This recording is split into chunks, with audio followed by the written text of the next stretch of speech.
ये कहानी काल्पनिक और केवल मनोरंजन के लिए बनाया गया है। इस कहानी में किसी भी व्यक्ति भावना या वास्तविकता को प्रकट नहीं किया गया है। अगर आप लोग 145 नॉवल बॉय चैनल पर नए हैं तो वीडियो को लाइक और चैनल को सब्सक्राइब जरूर करें ताकि हम आप तक ऐसी वीडियो पहुंचाते रहे। एपिसोड 21। अंधेरे के देवता रुद्र उस जगह से जाने के लिए तैयार था, पर तभी गेट खुलता है और अंदर से आवाज आती है, जानवी इसे आने दो। ये आवाज किसी और की नहीं बल्कि यशवंत की थी। जानवी ने अपने सर को झुकाते हुए कहा, ठीक है मास्टर। इससे पहले जानवी रुद्र से कुछ कह पाती तभी रुद्र अंदर जाने लगता है। जानवी भी रुद्र को छोड़ने के लिए अंदर आने लगती है, पर रुद्र जानवी को अपने साथ आने से रोक देता है। जैसे ही रुद्र अंदर जाता है जानवी को रुद्र के ऊपर बहुत ज्यादा गुस्सा आता है। जानवी ने अपने पैर पटकते हुए कहा, ये लड़का अपने आप को क्या समझता है, बस इसे 5वें स्तर की फॉर्मेशन बनानी आती है, इसके अलावा इसके अंदर कोई भी खूबी नहीं है, फिर भी मास्टर इसे इतनी ज्यादा इज्जत देते हैं। सार्थक शांत किस्म का लड़का था और वह हर फैसला शांति से लेता था। सार्थक ने जानवी को समझाते हुए कहा, कुछ भी हो तुम इस बात को नकार नहीं सकती हो। रुद्र को 5वें स्तर की फॉर्मेशन बनानी आती है और इस दुनिया के अंदर 5वें स्तर के फॉर्मेशन मास्टर की बहुत ज्यादा इज्जत की जाती है। रुद्र सीधा चलता हुआ एक हाल के अंदर पहुंच जाता है जहां पर बहुत सारी कुर्सियां रखी हुई थी और सामने वाली कुर्सी पर यशवंत बैठा हुआ था। यशवंत के चेहरे पर कोई भी भाव नहीं थे और वह रुद्र को घूर कर देख रहा था। यशवंत बोला, छोटे भाई रुद्र, तुम्हें मुझसे क्या बात बतानी है जो तुमसे रोका भी नहीं जा रहा। यशवंत ने अपनी आवाज को भारी करते हुए आगे कहा, और हाँ, अगर तुमने आज बकवास की तो आज तुम यहाँ से जिंदा नहीं जा पाओगे। यशवंत की बात सुनकर रुद्र ने अपने आप से कहा, आज इन्हें क्या हो गया, आज से पहले तो इन्होंने मुझसे इस तरह बात नहीं की। रुद्र ने इस बात को अनदेखा करते हुए यशवंत से कहा, देखिए, आज मैं यहाँ पर आपको एक खबर देने के लिए आया था। बहुत जल्द मेहरा परिवार के मास्टर राजेश आपके ऊपर हमला करने वाले हैं। क्या आपको ये बात बकवास लगती है? रुद्र की बात सुनकर यशवंत शांत था। तभी यशवंत के पीछे बैठे एक गुप्त आदमी ने यशवंत से धीमी आवाज में कहा, अगर ये बात सच है तो हमें दिक्कत का सामना करना पड़ सकता है। असल में उस जगह पर जसवंत के अलावा 2 और आदमी मौजूद थे जो यशवंत के पीछे वाली कुर्सी पर बैठे हुए थे, पर वे दोनों आदमी अंधेरे में बैठे हुए थे जिस वजह से रुद्र को कुछ भी दिखाई नहीं दे रहा था। पर जब उस आदमी ने यशवंत से धीमी आवाज में बात की थी उस वक्त शांत वातावरण में रुद्र को हलचल महसूस हुई थी, जिस वजह से उसे उन दोनों आदमी की एनर्जी महसूस हुई थी। और जैसे ही रुद्र उन दोनों आदमी की एनर्जी महसूस करता है वह बहुत ज़्यादा घबरा जाता है। रुद्र इतना ज़्यादा घबरा गया था उसके कदम अपने आप ही पीछे होने लगे थे, यहाँ तक कि रुद्र का दिल भी जोरों से धड़कने लगा था। रुद्र का पूरा शरीर पसीने से लथपथ हो गया था और वह लंबी लंबी सांस ले रहा था। रुद्र ने अपने पिछले जन्म में बहुत ताकतवर लोगों का सामना किया था, पर इस वक्त वह जिस शरीर में था वह शरीर बहुत ज़्यादा कमज़ोर था और रुद्र को सब कुछ शुरुआत से शुरू करना पड़ रहा था। रुद्र किसी भी ताकतवर आदमी के सामने नहीं आना चाहता था, क्योंकि अगर उसने गलती से भी उन लोगों को गुस्सा दिला दिया तो उन्हें रुद्र को मिटाने में कुछ ही चंद सेकंड का समय लगेगा।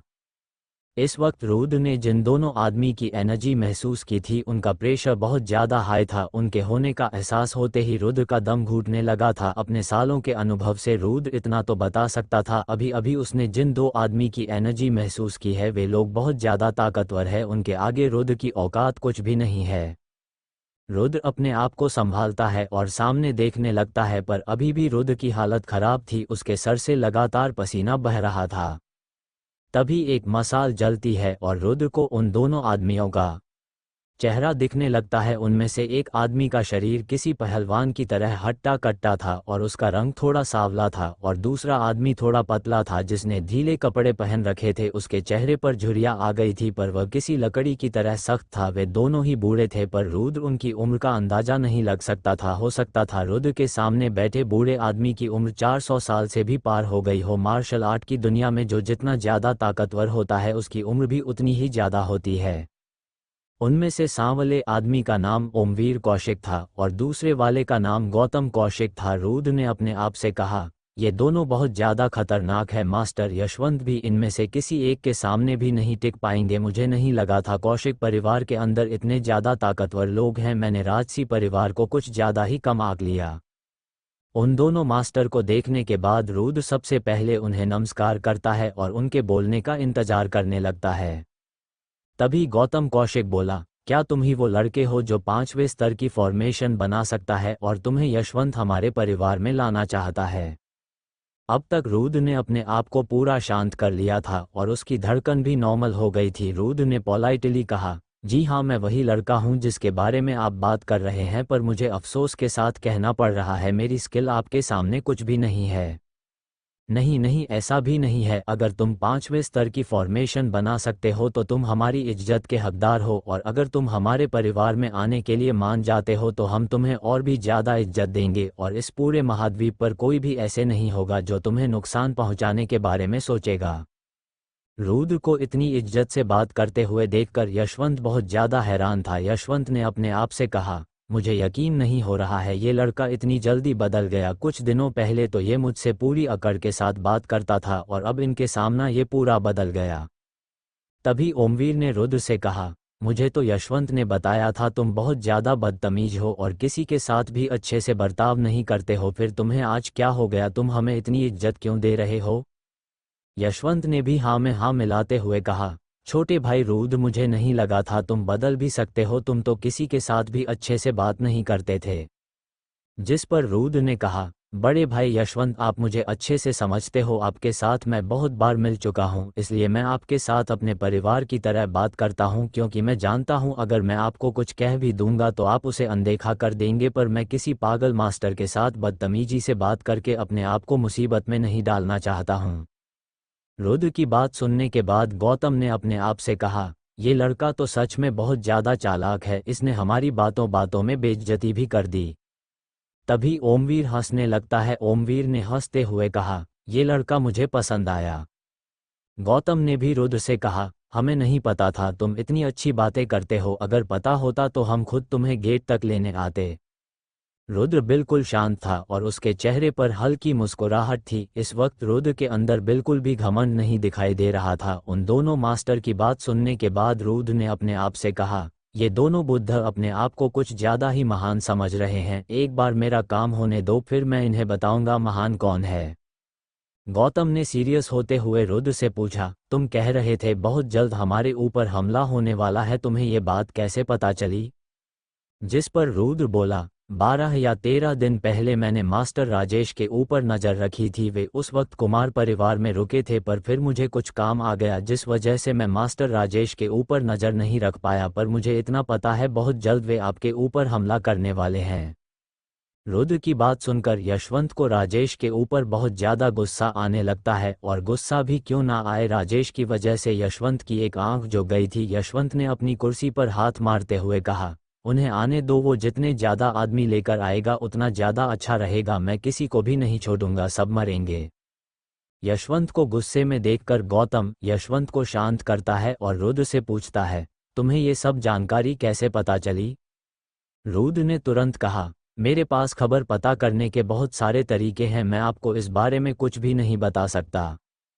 यशवंत बोला, ये सही बोल रहा है, इस बात का मैं आपको आश्वासन दे सकता हूँ, इसकी खबर झूठी नहीं होगी। पिछली बार इसने हमें मास्टर राजेश के बारे में बताया था, और जब हमने अपने जासूस को भेजकर पता लगाया, ये खबर बिल्कुल सही थी। पता नहीं इसके पास कौन से तरीके हैं जो ये आसानी से किसी के भी बारे में पता लगा लेता है।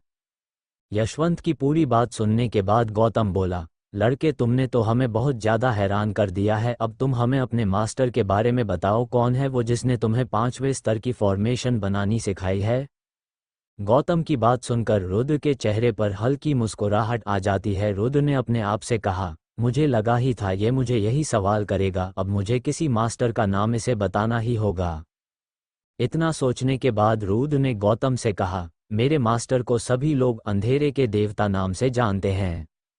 रुद्र की बात सुनकर वे तीनों बहुत ज़्यादा हैरान हो जाते हैं। उन्होंने आज से पहले इस उपाधि वाले शख्स के बारे में कभी नहीं सुना था, पर उन्हें ये उपाधि बहुत ज़्यादा ताकतवर लग रही थी।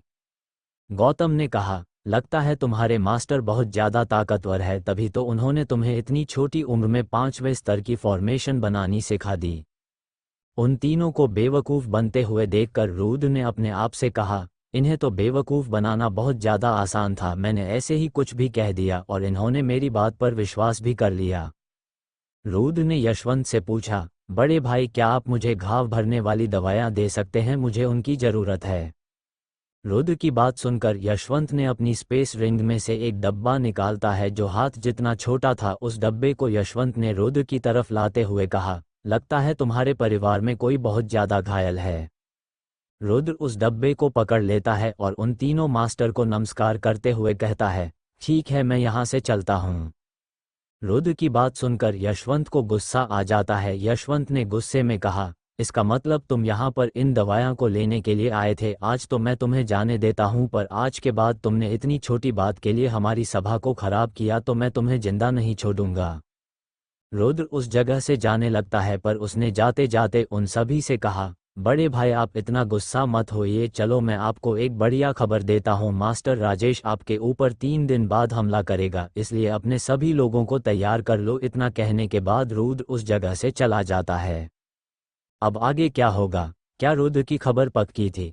अगर 3 दिन बाद राजेश ने हमला नहीं किया तो यशवंत रुद्र के साथ क्या करेगा? जानने के लिए पढ़ते रहिए क्रूर मार्शल आर्टिस्ट। एपिसोड 22 सुनहरी आंख। रुद्र कौशिक परिवार की इमारत से चला जाता है। जहां जैसे ही रुद्र उस जगह से जाता है, गौतम ने यशवंत और ओमवीर से कहा, मुझे ये लड़का बहुत ज्यादा चालाक लगता है। क्या तुमने ध्यान दिया? पहले उसने हमारे दिमाग को पढ़ा और फिर हमारे साथ बात की। मुझे तो लगता है इस लड़के का मास्टर इस दुनिया का सबसे ताकतवर आदमी है। यशवंत मेरी बात ध्यान से सुनो, तुम्हें इसके साथ अपने संबंध अच्छे बनाकर रखने हैं, हम इसको गुस्सा नहीं दिला सकते। इमारत से आने के बाद रुद्र वापस घर चला गया था। रुद्र को हाल में कनिका दिखाई देती है। रुद्र उसके पास जाता है और उससे मास्टर जसवीर के कमरे का रास्ता पूछता है, जहां कनिका खुद रुद्र को मास्टर जसवीर के कमरे में ले जाने के लिए तैयार हो गई थी। जैसे ही रुद्र और कनिका मास्टर जसवीर के कमरे में जाते हैं, उन्हें वहां पर अवनी पहले से ही मास्टर जसवीर के साथ दिखाई देती है। जहां मास्टर जसवीर आराम कर रहे थे, रुद्र अवनी के पास जाता है और अपनी स्पेस रिंग में से वह डिब्बा निकाल कर दे देता है जो उसने मास्टर यशवंत से लिया था। रुद्र बोला, इसके अंदर कुछ घाव भरने वाली दवाइयां हैं जो मास्टर जसवीर के घाव को भर देंगी। इतना कहने के बाद रुद्र उस जगह से चला जाता है जहां अवनी उन दवाइयां का नाम सुनकर हैरान हो गई थी। अवनी ने उन दवाइयां के बारे में बताते हुए कहा, ये घाव भरने वाली दवाइयां बहुत ज़्यादा महंगी आती है। इनमें से एक गोली 60,000 स्पिरिचुअल स्टोन की आती है और हमें 60,000 स्पिरिचुअल स्टोन कमाने में 5 महीने का वक्त लग जाता है, और इस डाबी के अंदर 6 गोलियां पड़ी है। कनिका ने भी अवनी की बात सुन ली थी। कनिका ने मुस्कुराते हुए कहा, तुम्हें चिंता करने की कोई ज़रूरत नहीं है। कौशिक परिवार को हमें 45 लाख स्पिरिचुअल स्टोन देने हैं और रुद्र जरूर ये दवायां कौशिक परिवार से लाया होगा। इतना कहने के बाद कनिका भी उस जगह से चली जाती है जहां अवनी हैरान खड़ी कनिका को जाते हुए देख रही थी। अवनी ने अपने आप से कहा, इनके पास इतने स्पिरिचुअल स्टोन कहां से आ गए? जब हमने इनके परिवार के ऊपर हमला किया था उस वक्त हमने इनके अधिकतर स्पिरिचुअल स्टोन लूट लिए थे, फिर यह इतने स्पिरिचुअल स्टोन कहां से लाएं? मुझे अब समझ में आया कौशिक परिवार उनकी रक्षा क्यों करता है, क्योंकि कौशिक परिवार को इनके 45 लाख स्पिरिचुअल स्टोन देने हैं। इधर जब विवेक को पता चला था कि अवनी अपने पिता के साथ सोम पर्वत से भाग गई है, तो वह इस खबर को देने के लिए मास्टर राजेश के पास चला गया था, जहां मास्टर राजेश अग्रवाल परिवार में रुके हुए थे। सोम पर्वत से अग्रवाल परिवार की दूरी बहुत ज्यादा थी, जहां अपनी पूरी स्पीड के साथ भी विवेक को अग्रवाल परिवार में जाने के लिए 6 दिन का समय लगा था, और आज विवेक अग्रवाल परिवार में पहुंच गया था। विवेक सीधा मास्टर राजेश के पास जाता है, जहां मास्टर राजेश अपने 3 साथियों के साथ एक हॉल के अंदर बैठे हुए थे। विवेक उनके सामने जाते ही सबसे पहले सभी मास्टर को नमस्कार करता है, जहां मास्टर राजेश ने विवेक को देखकर कहा, तुम 12 साल से सोम पर्वत पर रहकर मेहरा परिवार के लिए जासूसी कर रहे हो, फिर ऐसी कौन सी बात है जो तुम्हें मुझसे मिलने के लिए आना पड़ा? विवेक ने थोड़े डरते हुए कहा, मास्टर एक गड़बड़ हो गई है, अवनी अपने पिता के साथ सोम पर्वत से भाग गई। जैसे ही विवेक की बात पूरी होती है, मास्टर राजेश के चेहरे पर गुस्से के भाव आ जाते हैं। मास्टर राजेश अपनी एनर्जी को किसी लेजर की तरह इस्तेमाल करके विवेक के चेहरे पर एक कट लगा देते हैं। मास्टर राजेश ने गुस्से में कहा, हमने इस दिन का पूरे 10 साल से इंतजार किया और तुम्हारी इस छोटी गलती की वजह से हम अपनी योजना खराब होते हुए नहीं देख सकते हैं। मैं तुम्हें आखिरी चेतावनी दे रहा हूं, आगे से ऐसी गलती मत करना, वरना मैं तुम्हें ऐसी मौत दूंगा जिसके बारे में तुमने अपने सपने में भी नहीं सोचा होगा। मास्टर राजेश की बात सुनकर विवेक अपने घुटनों के बल बैठ जाता है और मास्टर राजेश से माफ़ी मांगने लगता है, जहां मास्टर राजेश बोले, ठीक है, आगे से ध्यान रखना। अब जबकि अवनी भाग गई है, वो तो वर्मा परिवार के ऊपर हमला करने से गई। अब इस काम को तुम करोगे, वर्मा परिवार में कोई भी जिंदा नहीं बचना चाहिए। मास्टर राजेश की बात सुनकर विवेक उस जगह से जाने लगता है जहां मास्टर राजेश ने विवेक को जाते हुए कहा, और हाँ, उस वर्मा परिवार के सलाहकार को तड़पा कर मारना। मैं जानता हूँ राज को कौशिक परिवार वालों ने नहीं बल्कि उस रुद्र ने मारा है। राज हमारी डार्क फील्ड का स्टूडेंट था और सभी लोग जानते हैं डार्क फील्ड हमारे मेहरा परिवार के अंदर आती है, फिर उसकी हिम्मत कैसे हुई हमारी डार्क फील्ड के साथ पंगा लेने की। मास्टर राजेश की बात सुनकर विवेक ने मास्टर राजेश से विदा लेते हुए कहा, ठीक है, मैं आपकी बात याद रखूंगा। राज मेरे भाई जैसा था और मैं उसका बदला जरूर लूंगा। इतना कहने के बाद विवेक सारी तैयारी करने के लिए चला जाता है। इधर रुद्र अपने सारे काम खत्म करने के बाद अपने कमरे में चला गया था और दूसरे सितारे के छठे स्तर पर पहुंचने की कोशिश कर रहा था। हर सितारे में 9 स्तर होते हैं और छठा सितारा आखिरी होता है। जैसे जैसे मार्शल आर्टिस्ट की ताकत बढ़ती जाती है, उसे अगले स्तर पर पहुंचने में ज़्यादा वक्त लगता है। उदाहरण के तौर पर अगर कोई मार्शल आर्टिस्ट पहले सितारे के दूसरे स्तर पर पहुंचने में 1 महीने का समय लगाता है, तो उस तीसरे स्तर पर पहुंचने में 2 महीने का समय लगेगा। ये बात हर मार्शल आर्टिस्ट पर लागू नहीं होती है। अगर किसी मार्शल आर्टिस्ट का टैलेंट दूसरे वाले मार्शल आर्टिस्ट से ज़्यादा है, तो उसे तीसरे स्तर पर पहुंचने में 2 महीने से कम समय लगेगा। आसपास पता करने के बाद रुद्र को पता चला था इस दुनिया के अंदर आज तक कोई भी छठे सितारे से आगे नहीं गया है और सभी लोगों का मानना है छठे सितारे से आगे जाना नामुमकिन है। पर रुद्र अपने पिछले जन्म में बहुत ज़्यादा ताकतवर था। वह 16 साल की उम्र में ही छठे सितारे से आगे पहुंच गया था। रुद्र को ऐसी बहुत सारी मार्शल आर्ट याद थी जिसकी मदद से वह बहुत जल्दी अपनी ताकत को बढ़ा सकता था, पर रुद्र का शरीर बहुत ज्यादा कमजोर था जिस वजह से वह उन मार्शल आर्ट का इस्तेमाल नहीं कर सकता था। इसलिए रुद्र ने सोच लिया था सबसे पहले वह अपने शरीर को मजबूत बनाएगा और फिर उन मार्शल आर्ट का अभ्यास करेगा। फिलहाल के लिए रुद्र नॉर्मल तरीके से ही अपनी ताकत को बढ़ा सकता था। उसके लिए उस वातावरण में मौजूद एनर्जी को अपने शरीर के अंदर समाहित करना होगा। रुद्र 3 दिन तक लगातार दूसरे सितारे के छठे स्तर पर पहुंचने की कोशिश करता है, पर वह ऐसा नहीं कर पाता। बहुत से मार्शल आर्टिस्ट को एक स्तर पार करने में भी सालों का वक्त लग जाता है, पर रुद्र के पास इतना ज़्यादा समय नहीं था। कभी भी मास्टर राजेश उनके परिवार के ऊपर हमला कर सकता था और रुद्र को अपना परिवार बचाना था।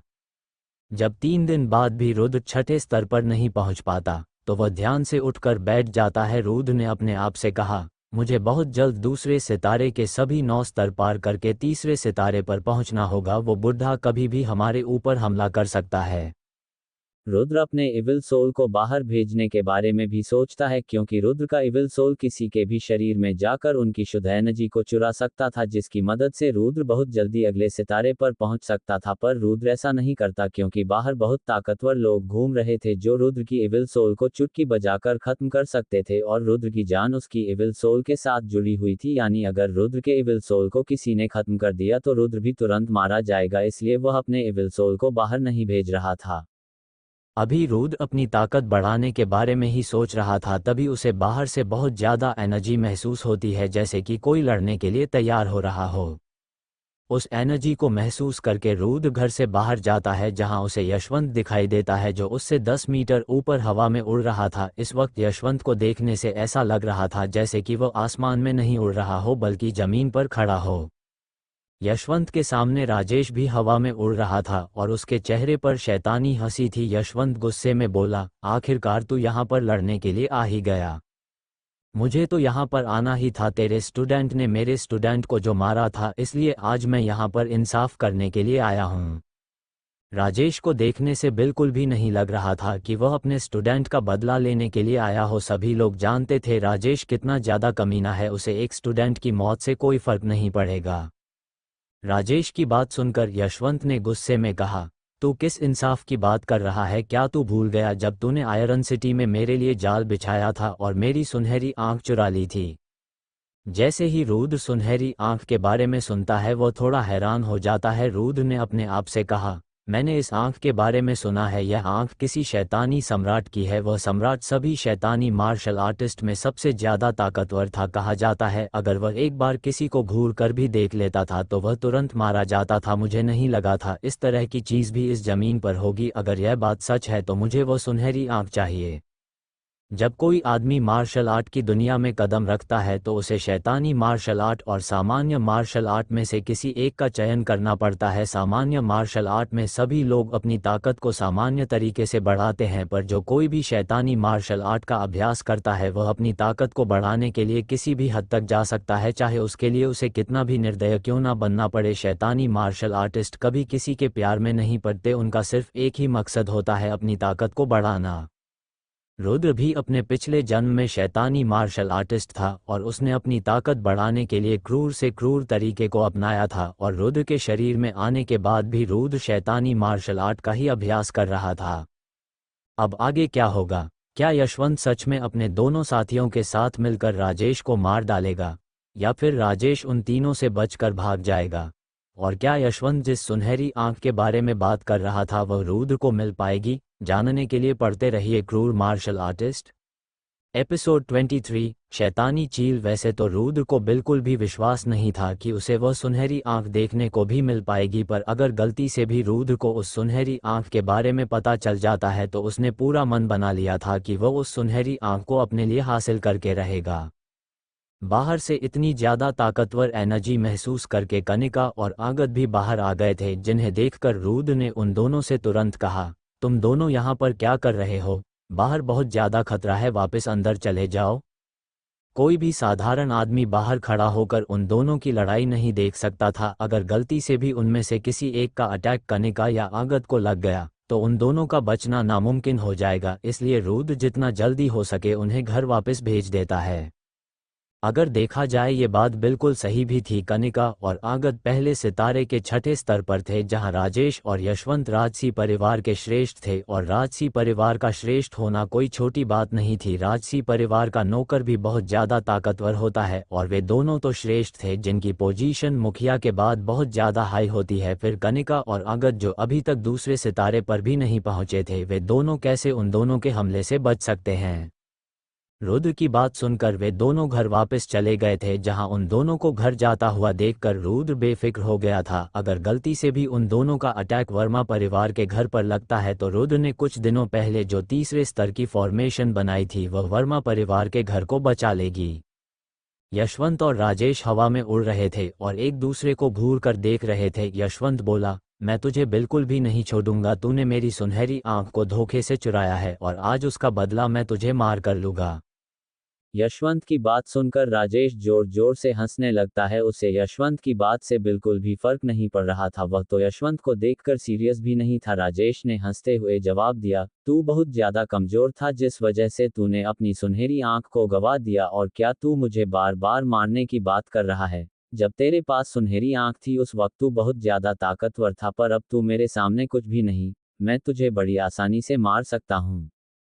राजेश की बात सुनकर यशवंत को बहुत ज़्यादा गुस्सा आ जाता है और वह अपनी मार्शल आर्ट का इस्तेमाल करते हुए अपनी एनर्जी से एक फिनिक्स बना लेता है और उस फिनिक्स को लेकर राजेश के ऊपर हमला करने के लिए चला जाता है। यशवंत बोला, तुझे मारने के लिए मेरा गुस्सा ही काफ़ी है। राजेश यशवंत से 10 मीटर की दूरी पर खड़ा था और यशवंत धीरे धीरे राजेश के करीब पहुंच रहा था। यशवंत को अपने इतने ज़्यादा करीब देखकर भी राजेश के चेहरे पर डर का भाव बिल्कुल भी नहीं था। वह शांत खड़ा राजेश को अपनी तरफ आता हुआ देख रहा था।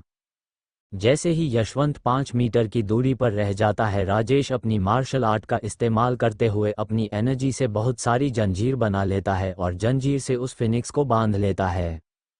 हर किसी के पास अलग अलग मार्शल आर्ट होती है। किसी के पास ऐसी मार्शल आर्ट होती है जिसकी मदद से वह चील, फिनिक्स, बाघ किसी भी जानवर को बना सकता है, और जिसके पास ऐसी मार्शल आर्ट होती है जो फिनिक्स और बाघ बना सकती है वे बहुत ज़्यादा रेयर होती है, क्योंकि उनकी ताकत बाकी मार्शल आर्ट के मुकाबले में बहुत ज़्यादा होती है। वहीं कुछ मार्शल आर्ट ऐसी होती है जिनकी मदद से जंजीर अपनी सुरक्षा करने के लिए, ताकतवर शील्ड या लड़ाई करने के लिए कोई हथियार आदि बना सकते हैं। और भी मार्शल आर्ट होती है जो प्रकृति के साथ जुड़ी होती है, जिनकी मदद से हम बिजली, वायु, जल आदि को अपनी ओर आकर्षित कर सकते हैं और लड़ाई में उनका इस्तेमाल अपने दुश्मन के खिलाफ कर सकते हैं। यशवंत और राजेश दोनों ही राजसी परिवार के श्रेष्ठ थे और उनके पास अव्वल दर्जे की मार्शल आर्ट थी, कोई भी एक दूसरे से कम नहीं था। यशवंत के फिनिक्स को अपनी कैद में करने के बाद राजेश बोला, क्या तू मुझे इन्हीं छोटे मोटे तरीके से मारना चाहता है? पर यशवंत इसके सवाल का कोई जवाब नहीं देता और राजेश को देखकर हंसने लगता है। तभी राजेश की नज़र ऊपर जाती है जहां गौतम और ओमवीर हवा में उड़ रहे थे। उन दोनों को देखकर राजेश सीरियस हो गया था। उसने एक पल उन दोनों को देखा और फिर यशवंत से कहा, अच्छा तूने मुझे मारने के लिए इन दोनों से श्रेष्ठ को बुलाया है। राजेश की बात सुनकर यशवंत ने गौतम और ओमवीर से कहा, इसको मार डालो।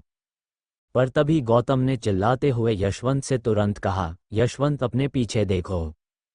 राजेश अकेला नहीं आया था, वह अपने साथ कुछ साथियों को भी लेकर आया था। हालांकि वे लोग राजेश जितने ताकतवर नहीं थे, पर वे कुछ देर तक किसी एक श्रेष्ठ को रोक कर रख सकते थे। राजेश के सभी साथियों ने काले कपड़े से अपने पूरे शरीर को कवर कर रखा था, जिससे कोई भी उन्हें नहीं पहचान पाए।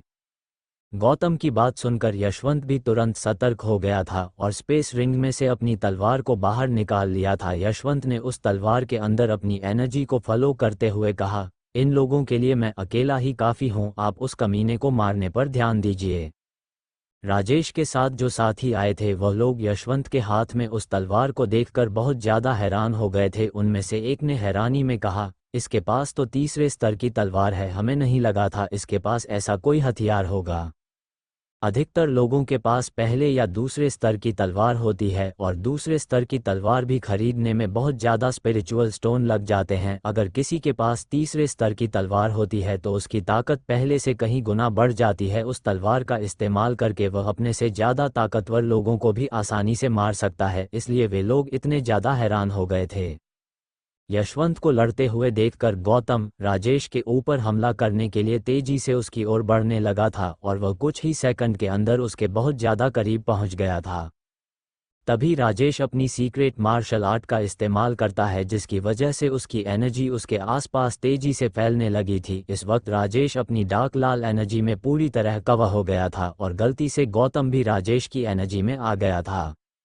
गौतम तुरंत पीछे आता है, पर अब तक देर हो गई थी। राजेश की एनर्जी ने गौतम के शरीर को नुकसान पहुंचा दिया था। गौतम के कंधे पर एक गांव साफ साफ दिखने लगा था। ओमवीर गौतम को संभालने के लिए तुरंत उसके पास जाता है और उसे संभालता है, जहां गौतम की नज़र राजेश पर थी, जो इस वक्त बहुत ज़्यादा खतरनाक लग रहा था। इस वक्त राजेश देखने में किसी राक्षस से कम नहीं लग रहा था। उसकी लाल रंग की एनर्जी राजेश के चारों तरफ घूम रही थी और उसकी शैतानी हंसी उसे देखने में और भी ज़्यादा खतरनाक बना रही थी। राजेश ने गौतम और ओमवीर को देखते हुए कहा, तुम सभी की योजना बहुत ज़्यादा खतरनाक थी, पर मैं भी पूरी तैयारी करके आया हूँ। इस वक्त मैं तुम सभी से बहुत ज़्यादा ताकतवर हूँ। ओमवीर ने धीमी आवाज़ में गौतम से कहा, ये जरूर किसी और चीज़ का इस्तेमाल कर रहा है, सभी लोग जानते हैं यह इतना ज़्यादा ताकतवर नहीं है। धीरे धीरे राजेश की एनर्जी गायब होने लगती है और राजेश के कंधे पर एक चील दिखाई देती है। राजेश ने उस चील को सहलाते हुए गौतम और ओमवीर से कहा, तुम दोनों बहुत ज़्यादा ताकतवर हो। श्रेष्ठ गौतम और श्रेष्ठ ओमवीर, मुझे नहीं लगा था कौशिक परिवार से इतने ताकतवर श्रेष्ठ मुझे मारने के लिए आएंगे। रुद्र भी एक पेड़ के पीछे छुपकर उन सभी को देख रहा था और उसने राजेश के कंधे पर बैठी हुई चील को पहचान लिया था। इस वक्त राजेश के कंधे पर जो चील बैठी हुई थी उसे शैतानी चील कहते थे। उस शैतानी चील की खासियत किसी दूसरे आदमी की एनर्जी अपने अंदर समाहित करके अपने मास्टर को देने की थी, जिस वजह से उसके मास्टर की एनर्जी कभी खत्म नहीं होती थी। अगर किसी दूसरे आदमी की एनर्जी खत्म हो गई तो वह अपनी मार्शल आर्ट का इस्तेमाल नहीं कर पाएगा, क्योंकि मार्शल आर्ट इस्तेमाल करने के लिए एनर्जी की ज़रूरत पड़ती है, और अगर किसी आदमी की एनर्जी खत्म हो गई तो वह अपने दुश्मन पर हमला नहीं कर पाएगा। और इस वक्त राजेश को उस चील की खासियत बहुत ज्यादा काम आने वाली थी। वह अपनी चील की मदद से उनकी एनर्जी को अपने शरीर के अंदर ले सकता था, जिसकी वजह से गौतम और ओमवीर बहुत ज्यादा कमजोर हो जाएंगे और उन्हें अपने शरीर के अंदर दोबारा से एनर्जी बढ़ाने के लिए वक्त लगेगा और तब तक राजेश उन दोनों को मार डालेगा।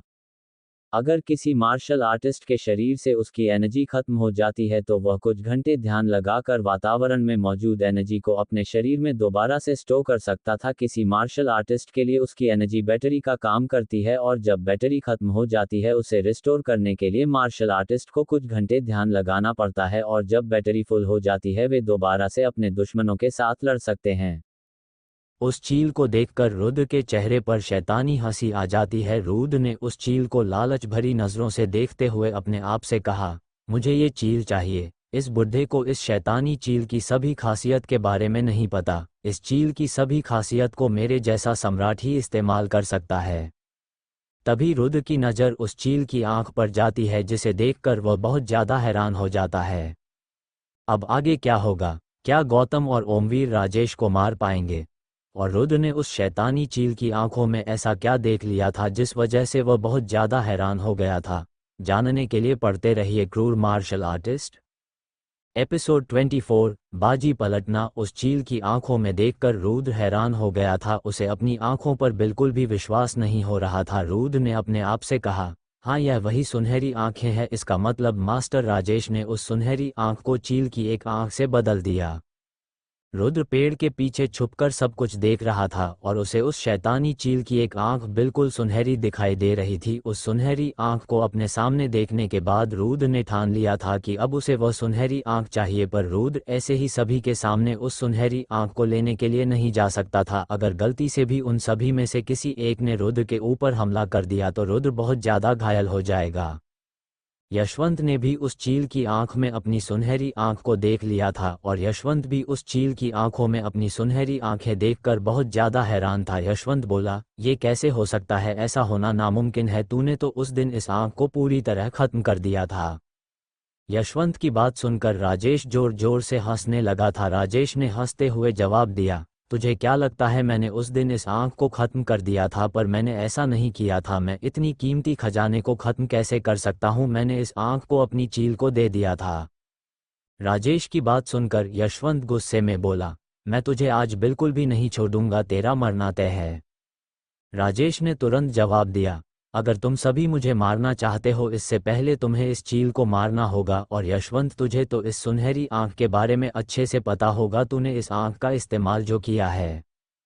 इतना कहने के बाद राजेश उस चील को यशवंत की ओर हमला करने के लिए भेज देता है। राजेश ने एक मार्शल आर्ट का इस्तेमाल करते हुए उस चील को अपना पालतू बना रखा था, जिस वजह से राजेश अपने मन में उस चील से जो करने के लिए कहेगा वह चील वैसा ही करेगी।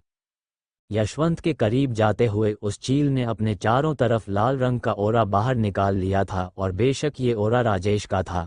उस चील की स्पीड बहुत ज़्यादा थी और पलक झपकते ही वह यशवंत के करीब पहुंच जाती है। ये चील यशवंत से टकराने ही वाली थी, तभी यशवंत अपनी तलवार को उस चील के सामने कर लेता है, जिस वजह से वह चील सीधा उस तलवार के साथ टकराई थी।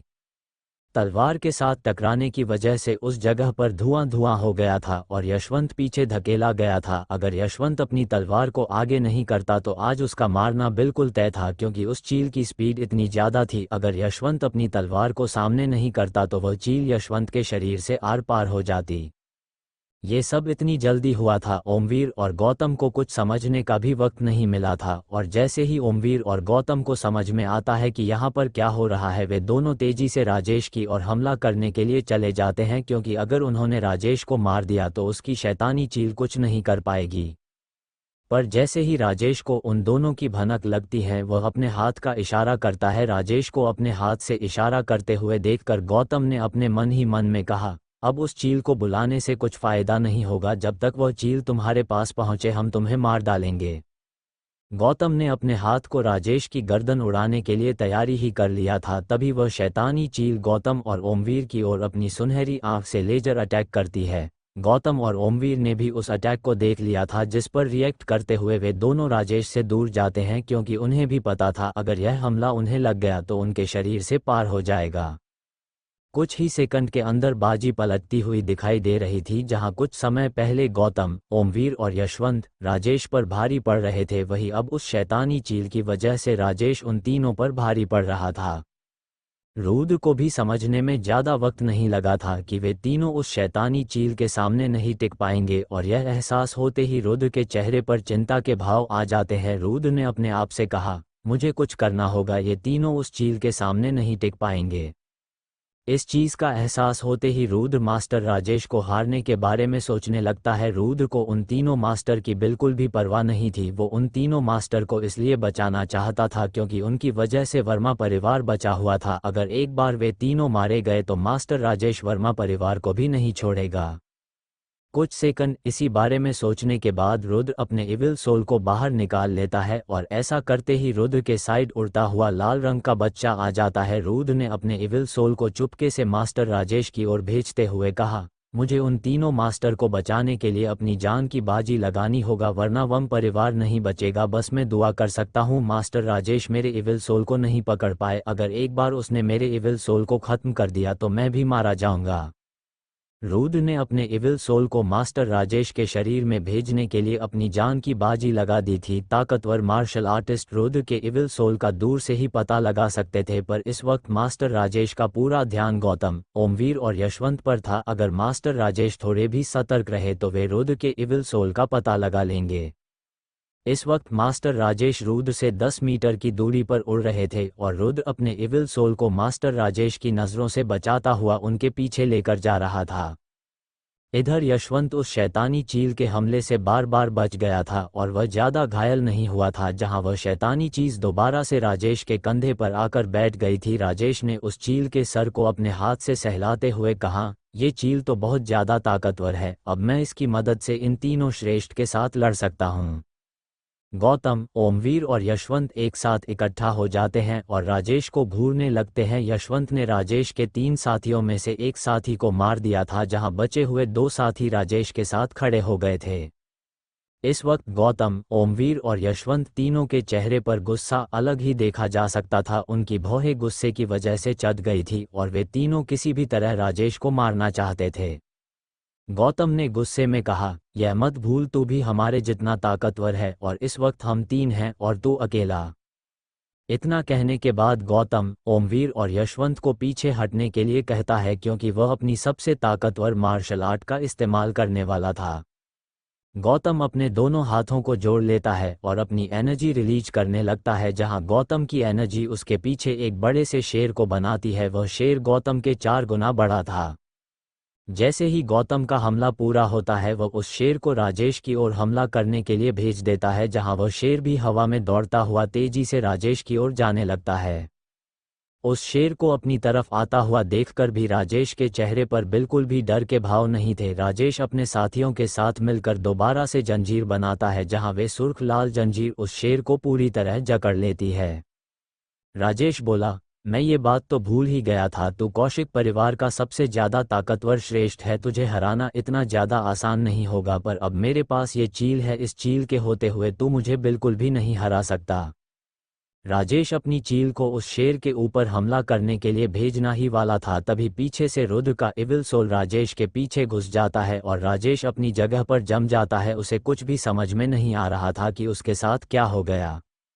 अचानक से कुछ ना करने की वजह से राजेश की जंजीर उस शेर के ऊपर से गायब हो गई थी और राजेश के दोनों साथी उस शेर को अपनी जंजीरों के साथ संभाल नहीं पा रहे थे। तभी वह शेर राजेश के दोनों साथियों की जंजीर तोड़ता हुआ तेजी से राजेश की ओर आने लगता है और बूम!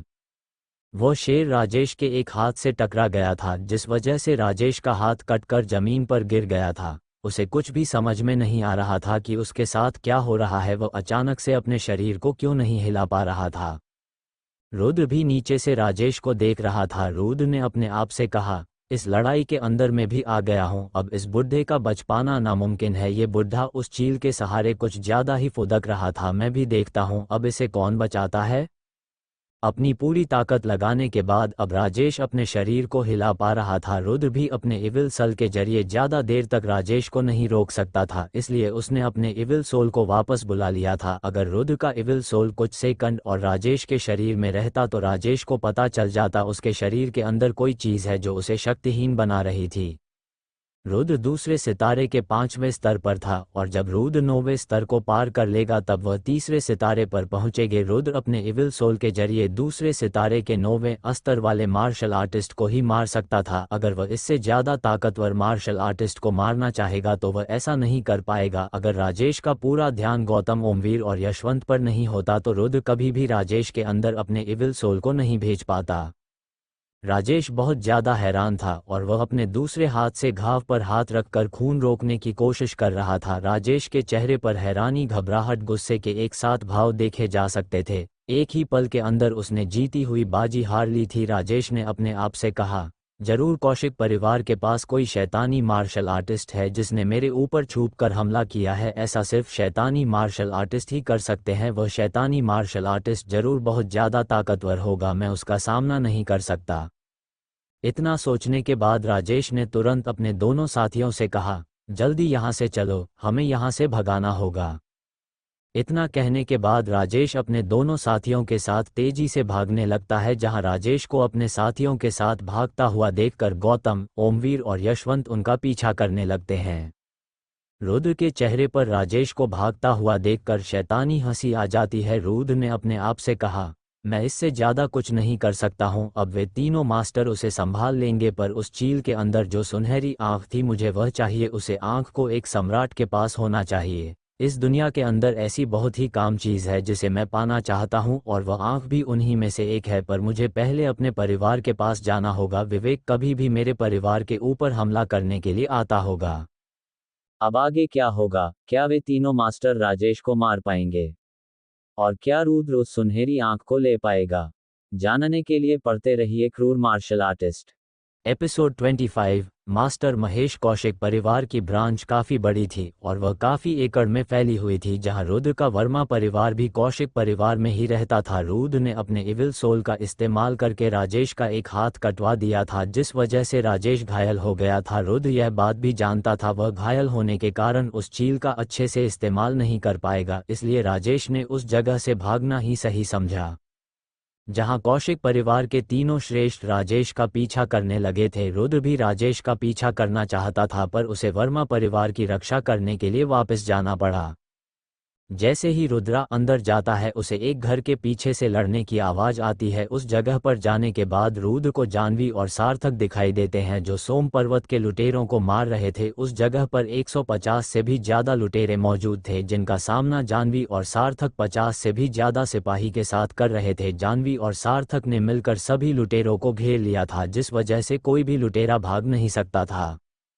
सभी लुटेरे बहुत ज़्यादा डर गए थे। बेशक कौशिक परिवार के सभी सिपाही बहुत ज़्यादा ताकतवर थे और उन्होंने सभी लुटेरों को घेर भी लिया था। सभी लुटेरों को समझने में ज़्यादा वक्त नहीं लगा था कि उन्हें पहले से ही पता था कि हम आज हमला करने के लिए आने वाले हैं, जिस वजह से उन्होंने सारी तैयारी कर रखी थी। रुद्र एक घर के पीछे छुपकर उन सभी को देख रहा था। रुद्र ने उन सभी को देखते हुए अपने आप से कहा, यहाँ पर तो यह अपना काम सही से कर रहे हैं, पर इन लुटेरों की तादाद ज़्यादा है। लगता है विवेक सोम पर्वत से सभी लुटेरों को लेकर आ गया है। मुझे घर की ओर जाना चाहिए, जरूर विवेक उसी जगह पर होगा। जैसे ही रुद्र घर के बाहर पहुंचता है, उसे विवेक दिखाई देता है, जो 50 लुटेरों के साथ आगे खड़ा था। विवेक ने गेट पर लात मारते हुए कहा, जल्दी बाहर निकलो, मुझे तुम्हारी वो मार्शल आर्ट चाहिए, वरना आज तुम सभी मरोगे। इससे पहले विवेक उस गेट को पूरी तरह तोड़ पाता, तभी रुद्र विवेक के सामने आ जाता है। रुद्र के चेहरे पर कोई डर नहीं था, बल्कि हमेशा की तरह हल्की मुस्कुराहट थी, जो किसी को भी डराने के लिए काफ़ी थी। रुद्र अकेला ही उन 50 लुटेरों के सामने खड़ा था और उसे बिल्कुल भी डर नहीं लग रहा था। रुद्र बोला, बस रुक जाओ, ये तेरे बाप का घर नहीं है जो तू यहाँ पर आकर चिल्ला रहा है। रुद्र को देखकर विवेक बोला, तू कौन है और यहाँ पर क्या कर रहा है? क्या तुझे मरने का कुछ ज़्यादा ही शौक है? मेरा नाम रुद्र है और मैं वर्मा परिवार का सलाहकार हूँ। अच्छा, तू वर्मा परिवार का सलाहकार है? अच्छा हुआ तू हमें यहीं पर मिल गया। आज मैं तुझे मारने के साथ शुरुआत करूँगा। इतना कहने के बाद विवेक अपने एक साथी को तुरंत रुद्र के पास रुद्र को मारने के लिए भेज देता है। विवेक जल्द से जल्द अपने काम को ख़त्म करना चाहता था और उसके पास किसी भी अरे गरे के साथ बात करने का वक्त नहीं था, पर उसे क्या पता था इस वक्त उसके सामने जो खड़ा है वह पूरे वर्मा परिवार का सबसे ताकतवर लड़का है।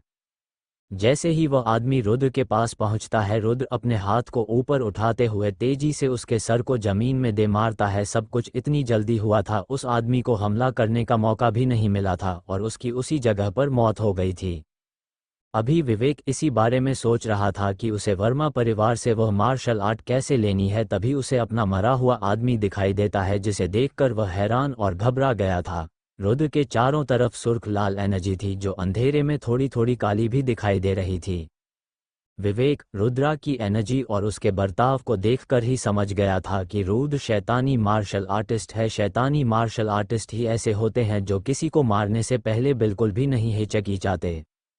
विवेक ने हैरानी में रुद्र से पूछा, तू कौन है? मुझे वर्मा परिवार के सभी सदस्यों के बारे में पता है। वर्मा परिवार के पास इतना ताकतवर शैतानी मार्शल आर्टिस्ट नहीं था। रुद्र बोला, क्या तू इतनी जल्दी भूल गया? अभी तो कुछ दिनों पहले मैं तुझसे मिलने के लिए आया था। याद कर, मिस अवनी के साथ एक बूढ़ा आदमी आया था और वह तेरे चंगुल से आज़ाद होकर भाग गया था। रुद्र की बात सुनकर विवेक को समझने में ज़्यादा वक्त नहीं लगता कि उसके सामने खड़ा लड़का ही वो बूढ़ा आदमी है जो उसका बेवकूफ़ बनाकर अवनी और मास्टर जसवीर को भगा कर ले गया था। विवेक ने गुस्से में कहा, कमीने, वे लोग कहाँ पर है? अरे बेवकूफ़, जब मैं यहाँ पर हूँ वे लोग भी यहीं पर होंगे। क्या तेरे अंदर इतनी भी अक्ल नहीं है? इतना कहने के साथ रुद्र अपने इर्द गिर्द बहुत सारे स्पिरिचुअल स्टोन गैर देता है और अपने एनर्जी को रिलीज करने लगता है, जिस वजह से रुद्र का पूरा शरीर लाल रंग की सुर्ख एनर्जी से पूरा घिर गया था। रुद्र ने जिस भी स्पिरिचुअल स्टोन को नीचे घेरा था वह एक निश्चित दूरी पर घेरा था और उन सभी स्पिरिचुअल स्टोन ने फॉर्मेशन का रूप ले लिया था जो रुद्र के चारों तरफ थी। इधर रुद्र की बात सुनकर विवेक को बहुत ज्यादा गुस्सा आ गया था। वह रुद्र की आंखों में सभी को मारने की इच्छा साफ साफ देख सकता था। रुद्र बाकी मार्शल आर्टिस्ट जैसा बिल्कुल भी नहीं था। कोई भी मार्शल आर्टिस्ट किसी को मारने से पहले थोड़ा बहुत सोचता था, पर रुद्र ऐसा नहीं था। वह तुरंत बिना सोचे समझे अपने दुश्मन को खत्म कर देता था। रुद्र को देखने से कभी भी ऐसा नहीं लगता था कि वह 18 साल का मार्शल आर्टिस्ट है। अगर देखा जाए विवेक जो सोच रहा था वह काफ़ी हद तक सही भी था। रुद्र अपने पिछले जन्म में बहुत सारे युद्ध लड़ चुका था और वह अपने एक ही बार में हजारों मार्शल आर्टिस्ट को मार देता था, जिस वजह से उसकी मेंटल पावर दूसरे मार्शल आर्टिस्ट के मुकाबले में बहुत ज़्यादा थी और उसे युद्ध का बहुत ज़्यादा अनुभव भी था। रुद्र हमेशा से अकेले ही लड़ाई करता था। उसके कंधे पर कभी किसी की जिम्मेदारी नहीं थी, वरना वह बहुत पहले ही अपने सभी दुश्मनों को खत्म कर चुका होता। विवेक अपने हाथों में बिजली का गोला तैयार कर लेता है। सोम पर्वत के जितने भी लोग थे वे सभी बिजली का हमला करते थे, क्योंकि उन्हें बचपन से ही ऐसी मार्शल आर्ट सिखाई जाती थी। इस वजह से वे लोग बिजली का हमला कर पाते थे और यह मार्शल आर्ट उनके पर्वत की सबसे ताकतवर मार्शल आर्ट भी थी। विवेक ने अपने आप से कहा, मुझे जल्द से जल्द इसको खत्म करना होगा। पता नहीं क्यों पर यह मुझे मास्टर राजेश से भी ज़्यादा खतरनाक लग रहा है। इतना कहने के बाद विवेक बिजली का गोला बनाने के बाद तेजी से रुद्र की ओर जाने लगता है। तुझे क्या लगता है मैं राज की तरह कमज़ोर हूँ? मुझे कम आंकने की कोशिश मत करना।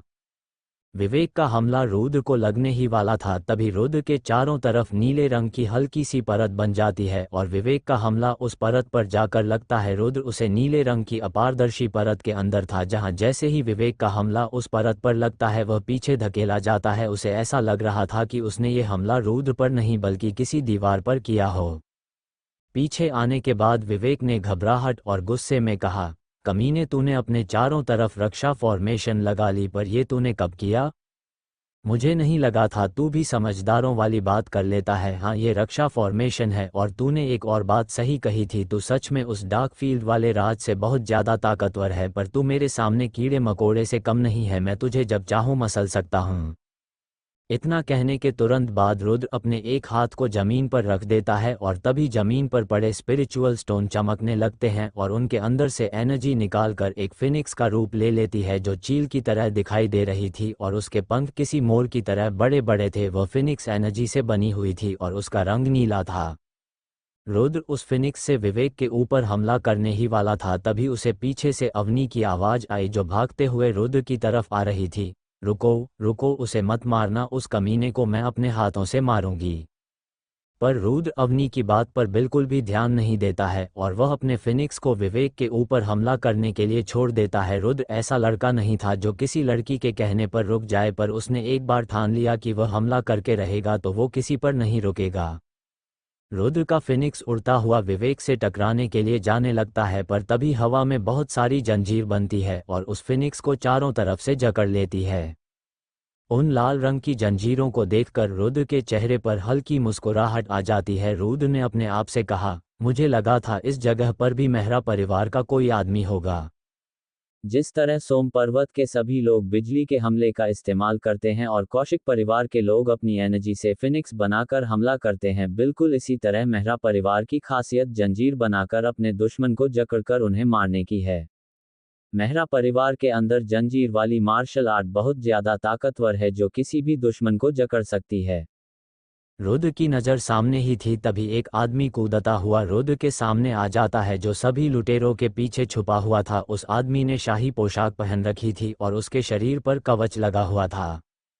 उस आदमी का नाम मास्टर महेश था, जो मेहरा परिवार के 12 श्रेष्ठ में से एक था, जो इस वक्त कौशिक परिवार की ब्रांच पर हमला करने के लिए आया था। वह मास्टर दिखने में 45 साल के आदमी की तरह दिखाई दे रहा था, जिसके हल्की हल्की दाढ़ी मूछ थी, पर रुद्र उसकी उम्र का अंदाजा नहीं लग सकता था, क्योंकि वह एक मार्शल आर्टिस्ट था और उसकी उम्र 200 साल से भी पार हो सकती थी। अभी तक अवनी भी रुद्र के पास आ गई थी। अवनी ने रुद्र पर चिल्लाते हुए कहा, मैंने तुम्हें कहा था उसको मैं मारूंगी, फिर तुम क्यों उसे मार रहे थे? जिस पर रुद्र ने बिना किसी भाव के कहा, जो मेरे ऊपर हमला करेगा मैं उसे मारने के लिए किसी का इंतजार नहीं करूंगा, बल्कि उसे उसी वक्त मार डालूंगा। विवेक भी अपने सामने मेहरा परिवार के श्रेष्ठ को देखकर हैरान था। उसे नहीं पता था कि उसका पीछा करते हुए एक श्रेष्ठ आ जाएंगे। विवेक ने उस श्रेष्ठ को नमस्कार करने के बाद हिम्मत जुटाते हुए कहा, श्रेष्ठ, इसको मैं मारना चाहता हूं, कृपया आप मुझे इसको मारने की इजाजत दे। जिस पर मास्टर महेश ने कहा, जल्दी यहां से चले जाओ। मास्टर महेश की बात सुनकर विवेक ने ऊंची आवाज में कहा, मास्टर, मैं इसे मार सकता हूं, इसने मेरे भाई जैसे दोस्त को भी मारा था। इससे पहले विवेक आगे कुछ कह पाता, तभी मास्टर महेश विवेक के गाल पर चांटा जड़ देते हैं। महेश बोला, मैं तुम्हें बचपन से जानता हूं, मुझे पता है तुम ताकतवर हो, पर यह तुमसे काफी ज्यादा ताकतवर है। इसे मैं ही संभाल सकता हूं, तुम इसके सामने कीड़े के समान हो और ये तुम्हें मसल देगा। अब आगे क्या होगा? क्या रुद्र एक श्रेष्ठ का सामना कर पाएगा और विवेक श्रेष्ठ की बात मानकर उस जगह से जाएगा या फिर नहीं? जानने के लिए पढ़ते रहिए क्रूर मार्शल आर्टिस्ट।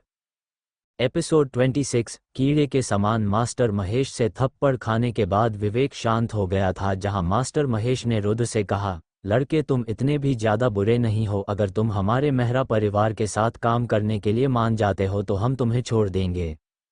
महेश ने अपनी आंखों से रुद्र की काबिलियत देखी थी। वह ऐसे ही किसी होनहार लड़के को अपने हाथ से नहीं मारना चाहता था। महेश रुद्र को मेहरा परिवार का मार्शल आर्टिस्ट बनाने के बाद अपने नीचे लाना चाहता था, जिससे वह उसके काम आ सके। श्रेष्ठ का पद परिवार में सबसे ज्यादा ऊंचा होता है और सभी लोग श्रेष्ठ की इज्जत करते हैं। महेश भी मेहरा परिवार का श्रेष्ठ था, और वह किसी अरे गेरे परिवार का श्रेष्ठ नहीं, बल्कि राजसी परिवार का श्रेष्ठ था, जो राज परिवार के बाद सबसे ज्यादा ताकतवर परिवार में से एक आता था। राज परिवार का मुकाबला कोई भी नहीं कर सकता था, और राज परिवार का मुखिया पूरे महाद्वीप का सम्राट था। सभी राजसी परिवार के साथ साथ राज परिवार पूरे महाद्वीप को भी कंट्रोल करता था। हर परिवार की भी रैंक होती है, जैसे सबसे कमजोर परिवार निचले स्तर की श्रेणी में आता है और उससे थोड़ा ज्यादा ताकतवर परिवार मध्य स्तर के श्रेणी में आता है, ऐसे ही उच्च स्तर, राजसी परिवार और राज परिवार। जिस परिवार के अंदर जितने ज्यादा ताकतवर मार्शल आर्टिस्ट होते हैं, वह परिवार उतना ही ज्यादा ताकतवर होता है। इसलिए राजसी परिवार इतना ज्यादा ताकतवर है क्योंकि उनके परिवार में बहुत सारे ताकतवर मार्शल आर्टिस्ट हैं, जिन्हें श्रेष्ठ की उपाधि दी गई है। इस वक्त रुद्र के सामने मेहरा परिवार का श्रेष्ठ खड़ा था, जिसे देखते ही सभी लोग कांपते थे, पर रुद्र को उससे बिल्कुल भी डर नहीं लग रहा था, बल्कि वह उसके सामने बेफिक्र होकर खड़ा था और उसके चेहरे पर हल्की मुस्कुराहट थी।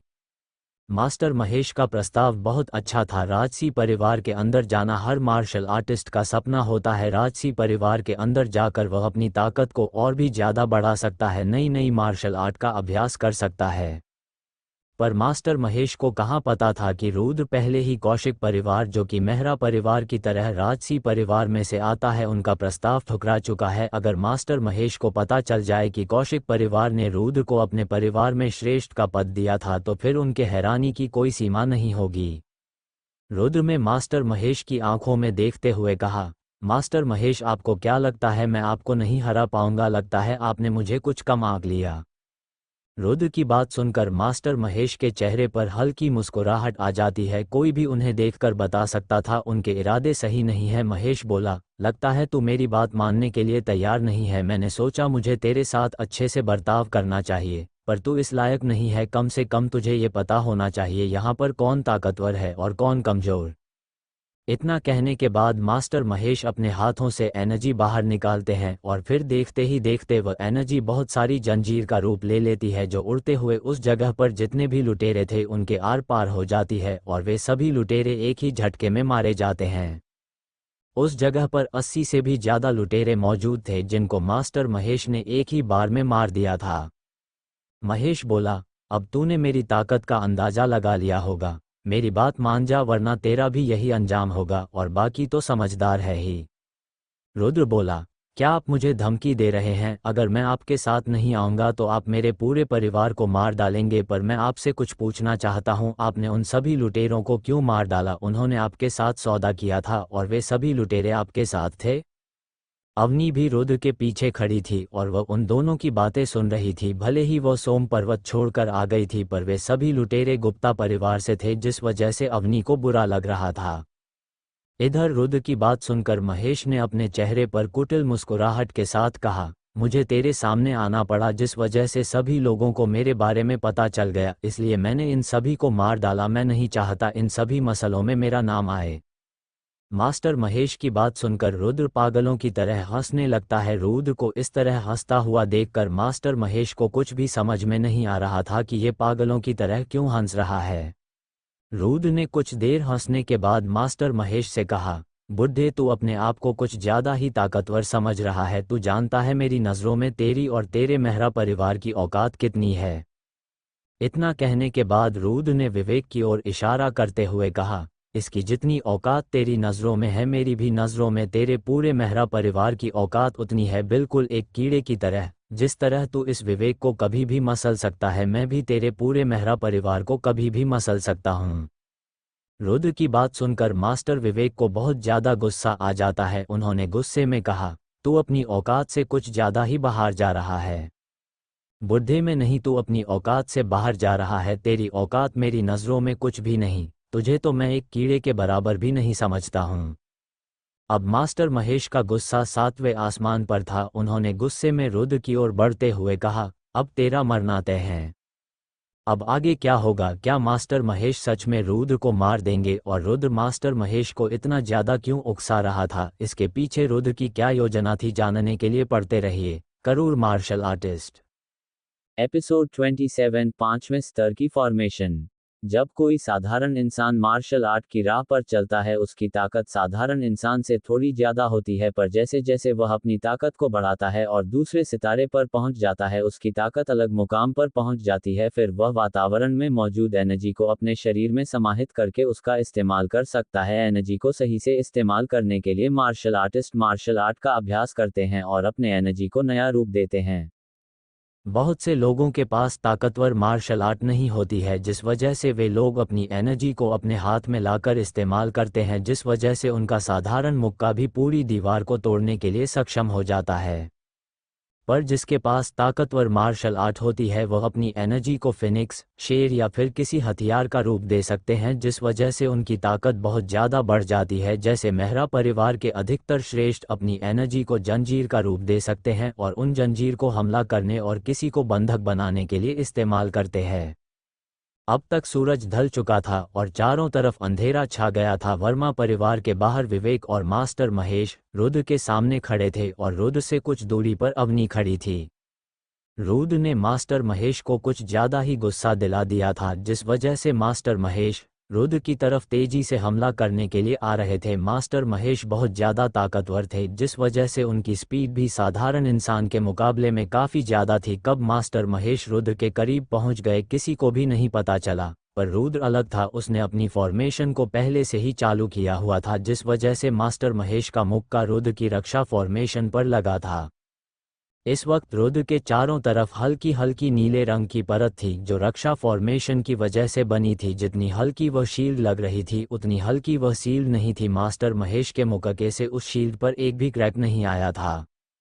मास्टर महेश यहीं पर नहीं रुके थे, वे लगातार रुद्र की फॉर्मेशन पर मुक्का मारने लगते हैं, जहां रुद्र अपने दोनों हाथ जोड़कर उस फॉर्मेशन को एनर्जी दे रहा था।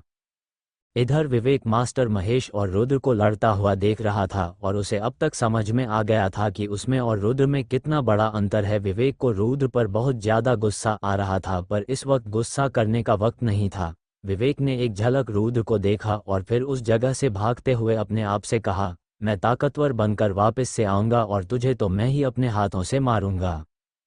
इतना सोचकर विवेक उस जगह से भाग जाता है। अवनी की नज़र भी विवेक पर चली गई थी। अवनी विवेक को अपने हाथों से मारना चाहती थी क्योंकि उसकी वजह से लगभग गुप्ता परिवार पूरा खत्म हो गया था। वह तो रुद्र ने अवनी और मास्टर जसवीर को बचा लिया था। अवनी के दिल में विवेक के लिए बहुत ज़्यादा गुस्सा था और वह गुस्सा उसे मारकर ही शांत हो सकता था। अपने परिवार के बारे में याद करके अवनी विवेक का पीछा करने लगती है। रुद्र की नज़र भी अवनी पर चली गई थी, जिसे देखकर उसने थोड़ा गुस्से में कहा, क्या ये पागल हो गई? ये बेवकूफ़ लड़की उसका सामना कभी नहीं कर पाएगी। रुद्र जानता था अगर अवनी ने विवेक का पीछे किया तो उसका मरना तय है। रुद्र अपने इविल सोल को बाहर निकालता है और अवनी की मदद करने के लिए भेज देता है।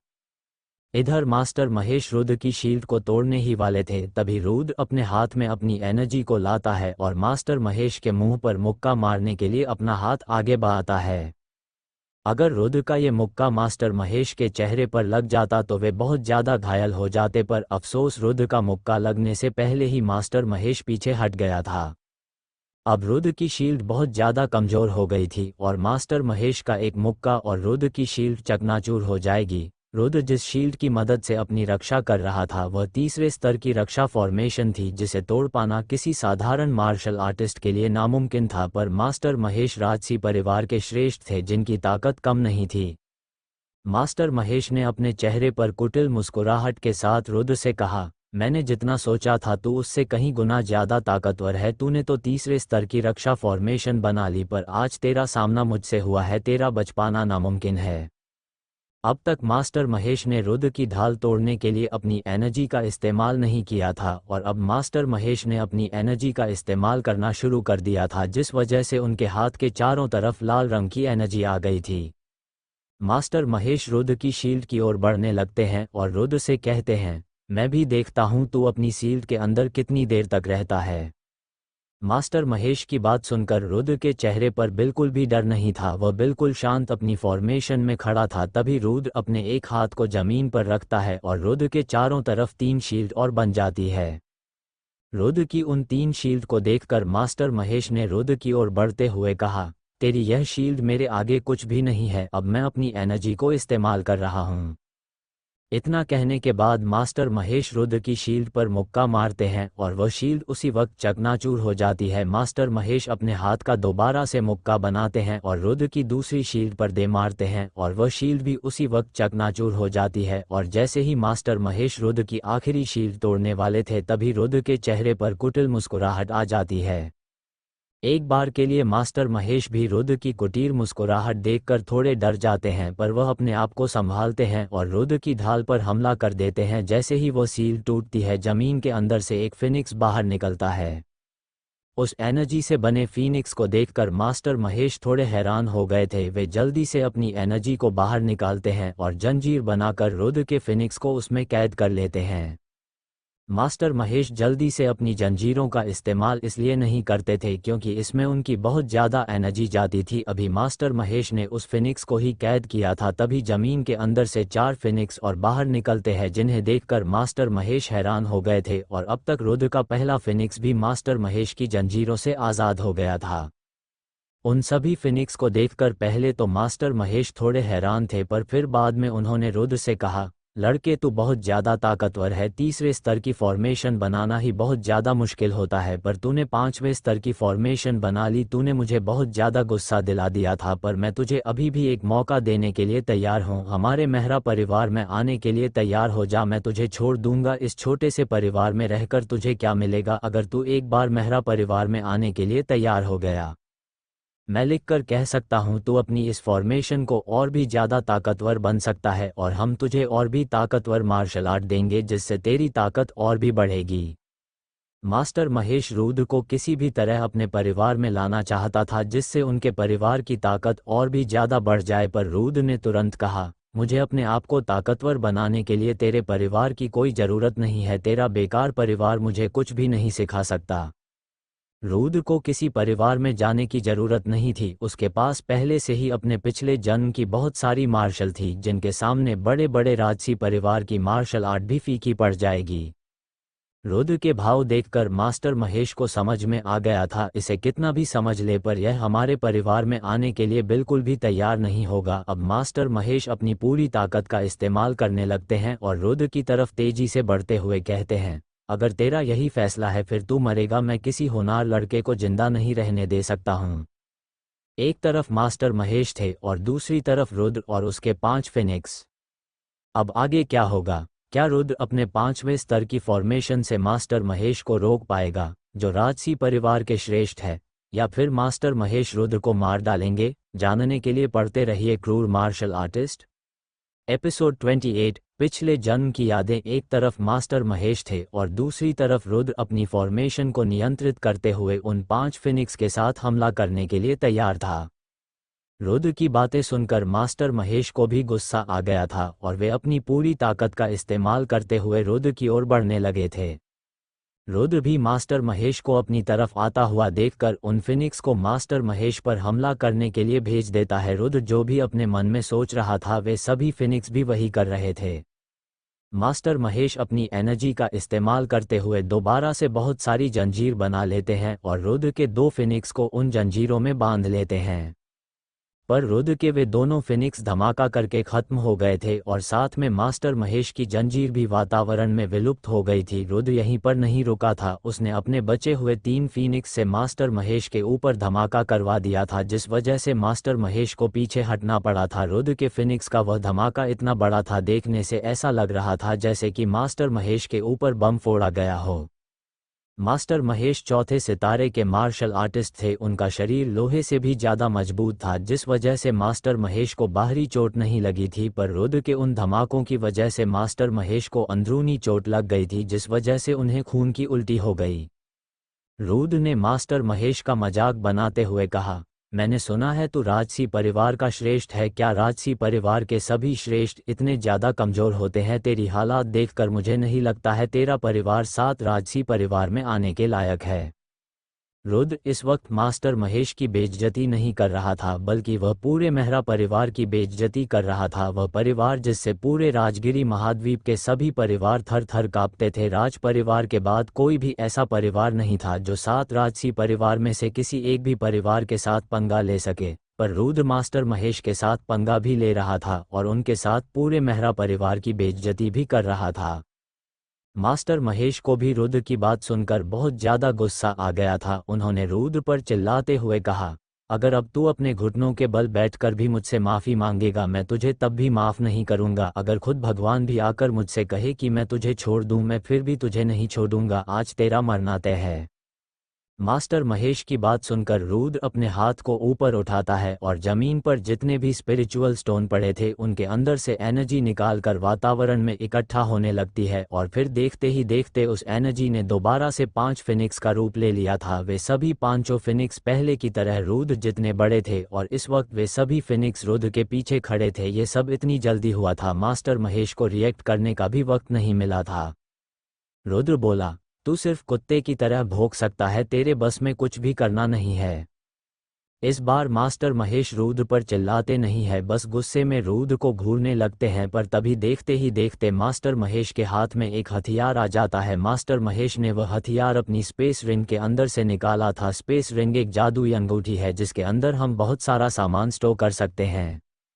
वह हथियार एक खंजर था जो चाकू से थोड़ा बड़ा और तलवार से छोटा था। वह खंजर हल्का हल्का चमक रहा था, जिसे देखकर कोई भी बता सकता था कि यह हथियार कोई साधारण हथियार नहीं है। रुद्र को भी अब तक ये बात समझ में आ गई थी कि मास्टर महेश के हाथ में जो खंजर है वह कोई साधारण खंजर नहीं है, इसलिए रुद्र मास्टर महेश के हाथ में वह खंजर देखकर हैरान हो गया था। उस खंजर को रुद्र की तरफ करते हुए मास्टर महेश ने कहा, बच्चे तू बहुत किस्मत वाला है, जो तुझे मारने के लिए मैंने अपना खंजर बाहर निकाला है। ये खंजर मैं कभी कभी बाहर निकालता हूँ और आज तक मैंने जितनी बार भी ये खंजर बाहर निकाला है इसके सामने मेरा कोई भी दुश्मन जिंदा नहीं बचा है। उस खंजर को देखकर रुद्र ने अपने आप से कहा, इस तरह के खंजर को देखकर मैं बता सकता हूँ इसकी ताकत कितनी है। ये खंजर जरूर 3रे स्तर का होगा। इस खंजर की ताकत बहुत ज़्यादा है, इसके सामने मैं नहीं टिक पाऊंगा, मुझे कुछ करना होगा। इतना सोचने के बाद रुद्र ने अपने चेहरे पर हल्की मुस्कुराहट लाते हुए मास्टर महेश से कहा, तो एक बच्चे को मारने के लिए जिसकी उम्र 18 साल से भी कम है अपना जादुई हथियार बाहर निकाल रहा है, क्या तुझे बिल्कुल भी शर्म नहीं आती है? अगर बाकी 6 राजसी परिवार को इस बारे में पता चल गया वे सभी तो हंसते हंसते ही मर जाएंगे। मास्टर महेश पर रुद्र की इस बात का कोई फर्क नहीं पड़ा था। वे अपनी जगह से तस से मस नहीं हुए थे, बल्कि उन्होंने रुद्र को जवाब देते हुए कहा, मुझे इससे कोई फर्क नहीं पड़ता, और वैसे भी इस जगह पर हम दोनों के अलावा कोई भी नहीं है। फिर मैंने तुझे इस हथियार से मारा है, इस बारे में कौन बताएगा? मास्टर महेश की बात सुनकर रुद्र हमला करने के लिए तैयार हो जाता है। रुद्र ने मास्टर महेश पर उन फिनिक्स से हमला करते हुए अपने आप से कहा, इसको तो बिल्कुल भी शर्म नहीं आ रही। मुझे लगा था मेरी बात सुनकर ये अपने हथियार का इस्तेमाल नहीं करेगा, पर इसे तो अपनी इज्जत की बिल्कुल भी परवाह नहीं है। पर तभी रुद्र को कुछ याद आता है। हाँ, मुझे अब समझ में आया, ये भी मेरी तरह शैतानी मार्शल आर्टिस्ट है। शैतानी मार्शल आर्टिस्ट को अपनी इज्जत की बिल्कुल भी परवाह नहीं होती है। अगर एक बार वे अपने दुश्मन को मारने की ठान लेते हैं फिर उन दोनों में से कोई एक ही जिंदा बचता है। अगर मैं इसकी जगह पर होता मुझे भी अपनी इज्जत की बिल्कुल भी परवाह नहीं होती। रुद्र ने अपने पांचों फिनिक्स को एक साथ मास्टर महेश पर हमला करने के लिए भेज दिया था, और इस बार रुद्र ने पिछली बार से ज़्यादा ताकत लगाई थी। पर जैसे ही वे सभी फिनिक्स मास्टर महेश के करीब पहुंचते हैं, फिस सिस की आवाज़ के साथ मास्टर महेश रुद्र के सभी फिनिक्स को अपने खंजर से काट देते हैं। मास्टर महेश के हाथ में जो खंजर था वह कोई मामूली खंजर नहीं था, बल्कि तीसरे स्तर का खंजर था जिसका कोई मोल नहीं था। उस खंजर की मदद से मास्टर महेश अपने जितने ताकतवर दो और मार्शल आर्टिस्ट को एक साथ मार सकते थे। पहले स्तर के हथियार मामूली होते हैं जिन्हें कोई भी खरीद सकता है, पर दूसरे स्तर के हथियार थोड़े कीमती होते हैं जिन्हें सिर्फ अमीर मार्शल आर्टिस्ट ही खरीद सकते हैं। पर तीसरे स्तर के हथियार बहुत ज़्यादा कीमती होते हैं जिन्हें पैसों से नहीं खरीदा जा सकता। तीसरे स्तर का हथियार मास्टर यशवंत पर भी था, जो एक तलवार थी। तभी तो मास्टर यशवंत ने उस तलवार की मदद से मास्टर राजेश के दो साथियों को मार डाला था जो यशवंत जितने ही ताकतवर थे। अब रुद्र को समझ में आ गया था कि वह उस खंजर के सामने नहीं टिक पाएगा। रुद्र दूसरे सितारे के 5वें स्तर पर था और वही मास्टर महेश चौथे सितारे पर थे। अगर देखा जाए कोई मार्शल आर्टिस्ट पहले सितारे के दूसरे स्तर पर है और वही दूसरा मार्शल आर्टिस्ट पहले सितारे के चौथे स्तर पर है, तो पहले वाला मार्शल आर्टिस्ट उसके सामने बिल्कुल भी नहीं टिक पाएगा। और रुद्र इतनी देर से मास्टर महेश के सामने टिका हुआ था। रुद्र तो मास्टर महेश के एक ही हमले में मारा जाता, पर वह इतनी देर तक फॉर्मेशन की मदद से बचा हुआ था। पर अब मास्टर महेश के हाथ में वह खंजर देखकर रुद्र की सारी उम्मीद टूट गई थी। रुद्र ने आखिरी कोशिश करते हुए मास्टर महेश से कहा, मास्टर रुक जाइए, चलो बैठकर बात करते हैं। आप कह रहे थे कि मैं आपके परिवार का स्टूडेंट बन जाऊं। अचानक से रुद्र ने गिरगिट की तरह रंग बदल लिया था। उसे अपनी इज्जत की बिल्कुल भी परवाह नहीं थी। वह मास्टर महेश को अपना मास्टर मानने के लिए तैयार हो गया था। एक शैतानी मार्शल आर्टिस्ट ऐसा ही होता है जब उसके पास अपने दुश्मन को मारने का या फिर उस जगह से बचकर भागने का कोई चारा नहीं होता है, तो वह अपने दुश्मन के सामने झुककर उससे बचकर भागने की कोशिश करता है। पर रुद्र की फूटी किस्मत, मास्टर महेश भी शैतानी मार्शल आर्टिस्ट थे और रुद्र कहीं ना कहीं जानता था वह कुछ भी कर ले मास्टर महेश उसे जिंदा नहीं छोड़ेंगे। मास्टर महेश ने अपने खंजर को रुद्र की तरफ थ्रो करते हुए कहा, बच्चे तूने देर कर दी है, अब तुझे मरना होगा। आज मेरे हाथों से तुझे भगवान भी नहीं बचा सकता। मास्टर महेश का खंजर तेजी से रुद्र की तरफ आ रहा था और रुद्र उस मिनी सेकंड में सोच रहा था, क्या आज मैं मरने वाला हूं, पर मैं नहीं मर सकता। तभी बूम, तेजी से खून जमीन पर गिरने लगता है। कुछ ही सेकंड के अंदर जमीन खून से लथपथ हो गई थी और मास्टर महेश की जोर जोर से हंसने की आवाज ये गवाही दे रही थी कि रुद्र मारा गया है। मास्टर महेश पागलों की तरह हंस रहे थे और वे अपना हाथ ऊपर उठाते हुए अपने खंजर को वापस बुलाते हैं, पर जैसे ही मास्टर महेश की नज़र रुद्र पर गई थी उनकी आंखें चौड़ी हो जाती है। मास्टर महेश ने हैरानी में कहा, तू कौन है? असल में इस वक्त रुद्र के सामने मास्टर जसवीर खड़े थे जिनकी बड़ी बड़ी दाढ़ी हवा में लहरा रही थी। मास्टर महेश के उस हमले को मास्टर जसवीर ने अपने हाथों से रोक लिया था, जिस वजह से मास्टर जसवीर के हाथ घायल हो गए थे और उनके हाथों से खून जमीन पर गिर रहा था। मास्टर जसवीर बिल्कुल शांत थे और उन्होंने मास्टर महेश के सवाल का शांति से जवाब दिया, मेरा नाम जसवीर गुप्ता है और मैं सोम पर्वत का मास्टर हूँ। तूने रुद्र के ऊपर हमला किया है और रुद्र मेरे परिवार का हिस्सा है, इसका मतलब तू मेरा दुश्मन है। रुद्र ने मास्टर जसवीर को देखकर कहा, आप यहाँ पर, क्या आपने अपनी सभी ताकत को दोबारा से पा लिया है?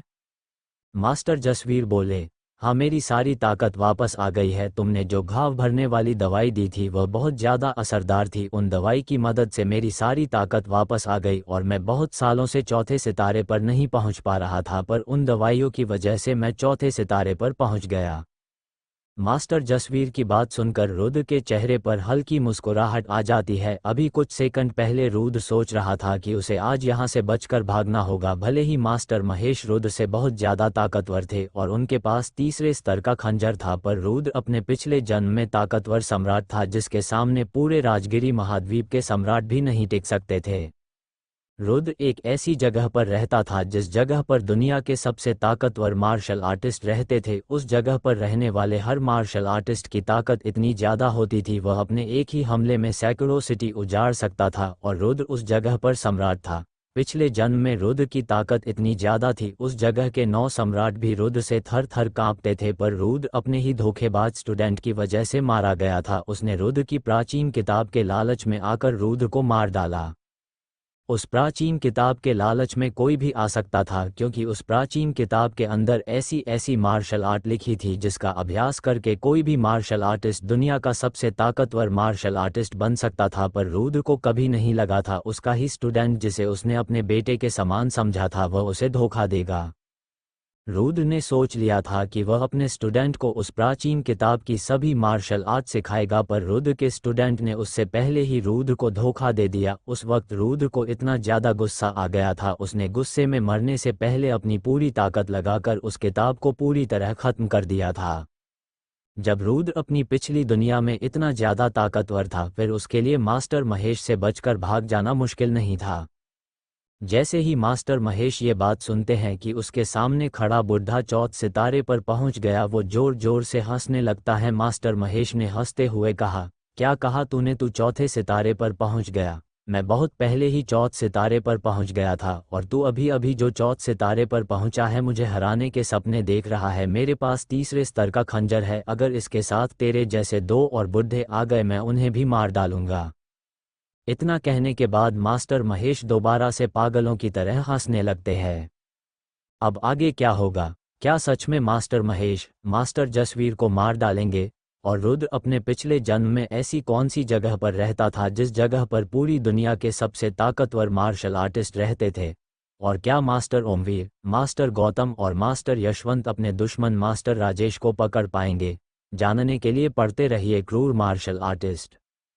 एपिसोड 29 मास्टर महेश की मौत। मास्टर महेश पागलों की तरह हंस रहे थे और उन्हें रुद्र की बिल्कुल भी चिंता नहीं थी। इस वक्त मास्टर महेश को देखकर कोई भी नहीं बता सकता था कि उनके मन में क्या चल रहा है।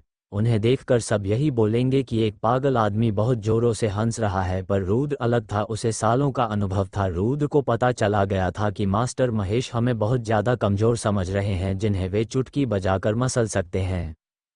इस बारे में सोचकर रुद्र के चेहरे पर कुटिल मुस्कुराहट आ गई थी। उसने मास्टर जसवीर से कहा, लगता है इसको मरने की कुछ ज़्यादा ही जल्दी है।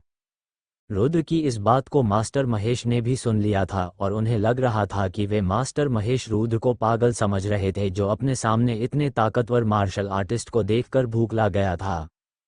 मास्टर महेश ने कहा, क्या कहा तूने? तू मुझे मारेगा? मैंने तेरी फॉर्मेशन को पहले ही खत्म कर दिया, और यह बुढ़ा अभी अभी चौथ सितारे पर पहुंचा है। क्या तू सोच रहा है ये बुढ़ा मुझे मार डालेगा? इतना कहने के बाद मास्टर महेश हवा में उड़ने लगा था और उसने अपने खंजर को कसकर पकड़ लिया था। रुद्र को भी समझने में ज़्यादा वक्त नहीं लगा था कि मास्टर महेश हमारे ऊपर हमला करने वाले हैं। रुद्र ने धीमी आवाज में मास्टर जसवीर से कहा, मास्टर जसवीर मुझे थोड़ा समय चाहिए। मास्टर जसवीर रुद्र की बात को समझ गए थे। उन्हें समझ में आ गया था कि रुद्र अपने हमले को तैयार करने के लिए थोड़ा समय चाहता है, पर मास्टर जसवीर को समझ में नहीं आ रहा था कि रुद्र कौन सा हमला करना चाहता है। भला एक दूसरे सितारे वाला मार्शल आर्टिस्ट कितना ताकतवर हमला कर सकता है, पर इस वक्त मास्टर जसवीर के पास रुद्र की बात मानने के अलावा कोई चारा नहीं था। मास्टर जसवीर जानते थे अगर वे मास्टर महेश के साथ लड़ेंगे तो उनका मरना तय है, पर वे किसी भी हालत में रुद्र को बचाना चाहते थे। रुद्र ने मास्टर जसवीर की जान बचाकर उनके ऊपर एहसान किया था और वे इस एहसान का बदला उतारना चाहते थे। इस वक्त मास्टर महेश रुद्र से 10 मीटर की दूरी पर हवा में उड़ रहे थे। तभी मास्टर महेश रुद्र को मारने के लिए रुद्र की ओर बढ़ने लगते हैं। पर तभी मास्टर जसवीर मास्टर महेश के रास्ते में आ जाते हैं। मास्टर जसवीर बोले, पहले तुझे मुझको मारना होगा, तभी तू उसके पास पहुंच सकता है। अच्छा ऐसी बात है, फिर तू मर, वैसे भी तेरा एक पैर कब्र में है और अब पूरा चला जाएगा। इतना कहने के बाद मास्टर महेश अपने खंजर से मास्टर जसवीर के ऊपर हमला कर देते हैं। भले ही मास्टर जसवीर चौथे सितारे पर पहुंच गए थे और मास्टर महेश भी चौथे सितारे पर थे, पर मास्टर महेश बहुत पहले ही चौथे सितारे पर पहुंच गए थे और हो ना हो उन्होंने जरूर चौथे सितारे के दूसरे स्तर को बहुत पहले ही पार कर लिया होगा। मास्टर जसवीर मास्टर महेश के हमले को दोबारा से अपने दोनों हाथ आगे करके रोकने की कोशिश करते हैं, पर इस बार वे बहुत बुरी तरह घायल हो गए थे और सीधे एक पेड़ के साथ टकराते हुए जमीन पर गिर गए थे। मास्टर महेश के एक ही हमले में मास्टर जसवीर की हालत बहुत बुरी हो गई थी। उनके हाथ मास्टर महेश के खंजर से घायल हो गए थे और उनके जख्म से लगातार खून बह रहा था। मास्टर जसवीर की हालत देखकर लग नहीं रहा था कि वे मास्टर महेश का एक और हमला झेल पाएंगे। मार्शल आर्ट की दुनिया में ऐसा ही होता है, हर ताकतवर परिवार अपने से कमज़ोर परिवार को दबाने की कोशिश करता है। ताकतवर मार्शल आर्टिस्ट के लिए कोई कानून नहीं होता, बल्कि ताकतवर मार्शल आर्टिस्ट खुद कानून होता है। उनके मुंह से निकला हर शब्द किसी की जिंदगी बर्बाद भी और किसी की आबाद भी कर सकता है। किसी भी मार्शल आर्टिस्ट को नहीं पता कि कब उनके ऊपर दुश्मनों का हमला हो जाए। जो परिवार कल तक तरक्की कर रहा था वह आज ना हो, और ऐसा ही कुछ मिस कनिका के साथ हुआ था। एक ही रात में उनके परिवार के सभी लोग मारे गए थे। कनिका और उसके भाई की किस्मत अच्छी थी जो वे उस जगह से जिंदा लौट आए। अगर आप मार्शल आर्ट की दुनिया में चैन से जीना चाहते हैं तो इसके लिए आपको ताकतवर बनना होगा, जो कभी बड़े परिवार वालों होने नहीं देंगे। मास्टर जसवीर को घायल करने के बाद मास्टर महेश रुद्र की ओर देखते हैं, जिसके चारों तरफ एक गोल धारा था और हवा में सुनहरे रंग के मंत्र चमक रहे थे। तभी रुद्र अपनी आंखें खोलता है और आसमान की तरफ देखता हुआ चिल्लाकर कहता है, अब मैं तुझे बताऊंगा 5वें स्तर की फॉर्मेशन कितनी ज़्यादा ताकतवर होती है। अब तुझे पता लगेगी मेरी फॉर्मेशन की ताकत। रुद्र के इतना कहते ही जमीन के अंदर से दोबारा 5 फिनिक्स बाहर निकलते हैं, पर इस बार वे सभी फिनिक्स नीले रंग के ऑरा से चमक रहे थे और देखने में वे सभी पहले से बहुत ज़्यादा ताकतवर लग रहे थे। रुद्र उन सभी फिनिक्स को मास्टर महेश की ओर भेज देता है, जहां देखते ही देखते वे सभी 5 फिनिक्स आपस में मिलने लगते हैं और एक विशालकाय फिनिक्स में बदल जाते हैं। वह फिनिक्स किसी ट्रक से भी बड़ा था, जिसकी लंबाई 20 फुट के आसपास थी। उस फिनिक्स को देखकर मास्टर महेश की आंखें चौड़ी हो गई थी और उनकी हिम्मत अपनी जगह से हिलने की बिल्कुल भी नहीं हो रही थी। ऐसे वक्त में किसी को भी कुछ समझ में नहीं आता कि उनके साथ क्या हो रहा है। इससे पहले हम कुछ कर पाते हैं तब तक देर हो जाती है, और ऐसा ही मास्टर महेश के साथ हुआ था। वह फिनिक्स सीधा मास्टर महेश के साथ टकरा गया था और उनकी उसी वक्त मौत हो गई थी। उस फिनिक्स का हमला इतना ज़्यादा ताकतवर था, मास्टर महेश को मारने के बाद भी वह हमला खत्म नहीं हुआ था। मास्टर महेश को मारने के बाद रुद्र उस फिनिक्स को आसमान में ले जाता हुआ खत्म कर देता है। उस फिनिक्स के खत्म होने की वजह से आसमान में इतना बड़ा धमाका हुआ था जिसे दूर से भी महसूस किया जा सकता था। मास्टर गौतम, ओमवीर और यशवंत अभी भी मास्टर राजेश का पीछा कर रहे थे। उन तीनों को भी वह धमाका दूर से ही महसूस हुआ था। मास्टर गौतम ने उस धमाके को महसूस करके हैरानी ने कहा, लगता है किसी ताकतवर मार्शल आर्टिस्ट ने हमला किया है। तभी मास्टर ओमवीर चिंता और घबराहट में बोले, ये हमला तो कौशिक परिवार में हुआ है, हमें जल्दी उस जगह पर जाना होगा, इससे पहले वह आदमी हमारे पूरे परिवार को बर्बाद कर दे। जैसे ही उन तीनों को इस बात का एहसास होता है वे तेजी से अपने कौशिक परिवार की ओर जाने लगते हैं। उन्हें इससे कोई फर्क नहीं पड़ता था कि मास्टर राजेश उनकी पकड़ से भाग जाएगा या फिर नहीं। अगर उनका परिवार ही नहीं रहेगा तो वे मास्टर राजेश को पकड़ कर क्या करेंगे। भले ही वह उनके परिवार की ब्रांच थी, पर उन्हें उसे भी बचाना बहुत ज़्यादा ज़रूरी था। कौशिक परिवार लॉर्ड सिटी में नहीं रहता था। लॉर्ड सिटी में कौशिक परिवार की एक ब्रांच थी। जिस जगह का यशवंत मुखिया था उसके परिवार में उसका पद श्रेष्ठ का था। यशवंत भी अपने परिवार के ताकतवर श्रेष्ठ में से एक आता था, पर जब से उसकी सुनहरी आंख गई थी वह थोड़ा कमज़ोर हो गया था, जिस वजह से अब वह अपने परिवार का इतना ताकतवर श्रेष्ठ नहीं रहा था। वे तीनों मास्टर जब तक उनके परिवार लॉर्ड सिटी में खड़ा रहेगा उनकी पूरी पकड़ लॉर्ड सिटी पर रहेगी, पर अगर एक बार उनकी ब्रांच खत्म हो गई तो लॉर्ड सिटी पर कौशिक परिवार की पकड़ कमज़ोर हो जाएगी और कौशिक परिवार के दुश्मन मेहरा परिवार इसी बात का फ़ायदा उठाकर कौशिक परिवार का नामो निशान लॉर्ड सिटी से ख़त्म कर देंगे।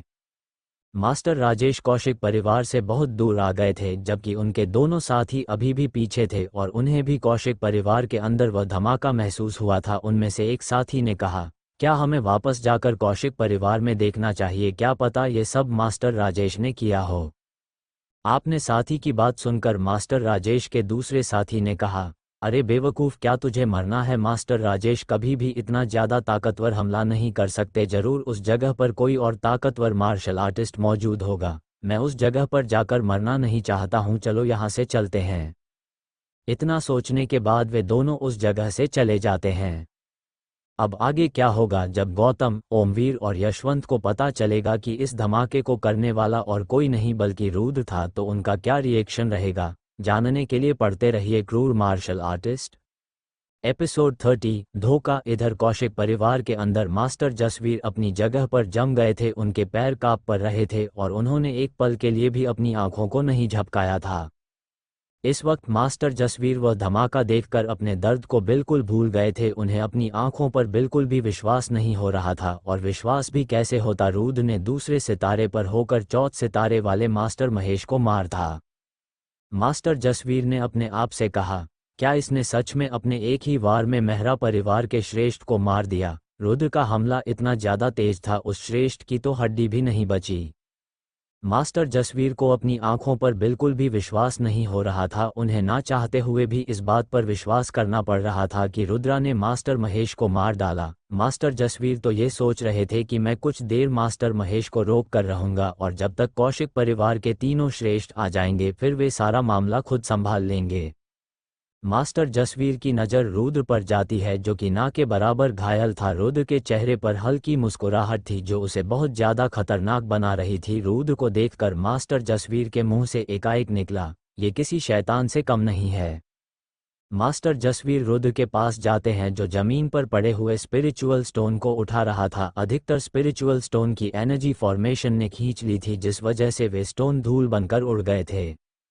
बचे हुए स्पिरिचुअल स्टोन को अपनी स्पेस रिंग में रखने के बाद रुद्र ने मास्टर जसवीर से पूछा, क्या आप ठीक हो? जिस पर मास्टर जसवीर ने कहा, हाँ मैं ठीक हूँ, आगे बताओ मुझे क्या करना है? रुद्र बोला, मुझे इस जगह से जाना होगा। अवनी विवेक के पीछे गई है, मैं उसे लेकर आता हूँ, तब तक आप वर्मा परिवार की रक्षा कीजिए। तुम चिंता मत करो, मेरे होते हुए वर्मा परिवार को कुछ नहीं होगा, चाहे उसके लिए मुझे अपनी जान ही क्यों ना गंवानी पड़े।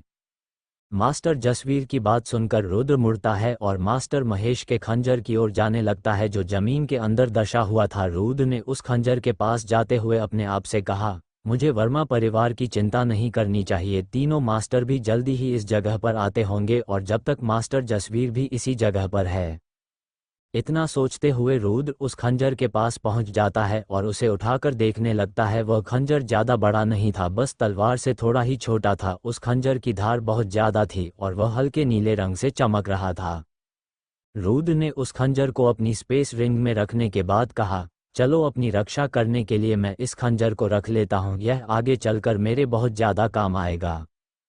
इतना कहने के बाद रुद्र उस जगह से कूदता हुआ जंगल की ओर जाने लगता है।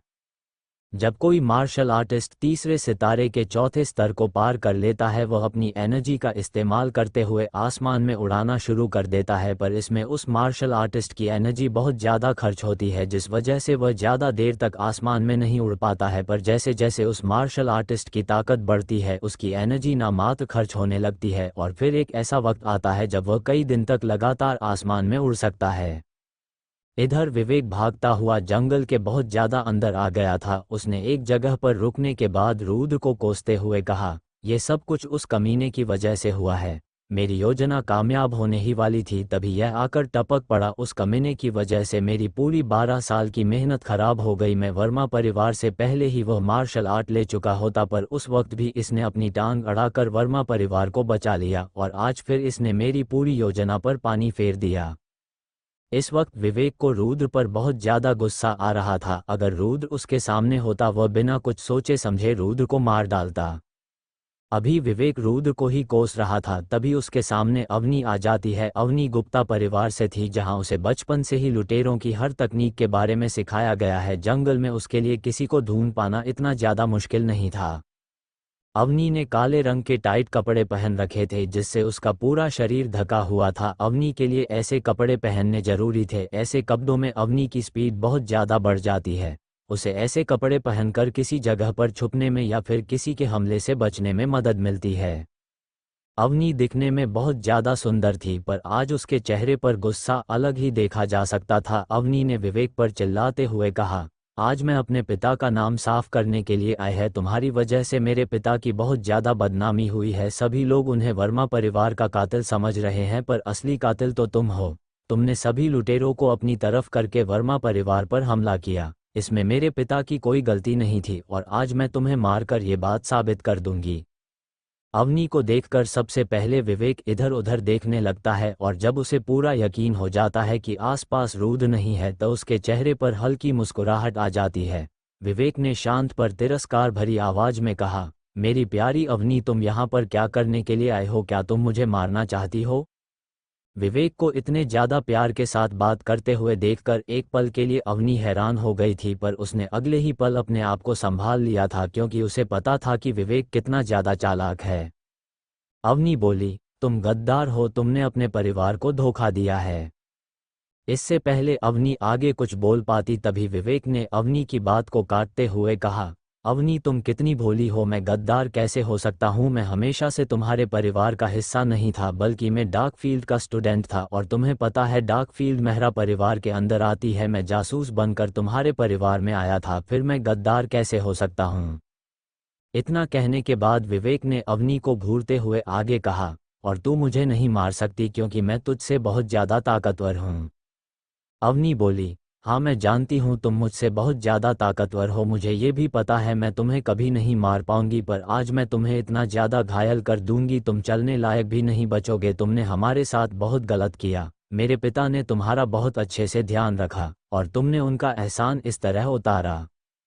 इतना कहने के बाद अवनी शांत हो जाती है और उदास मन के साथ विवेक से कहती है, विवेक हमारी शादी होने वाली थी, क्या तुमने मुझे कभी प्यार नहीं किया?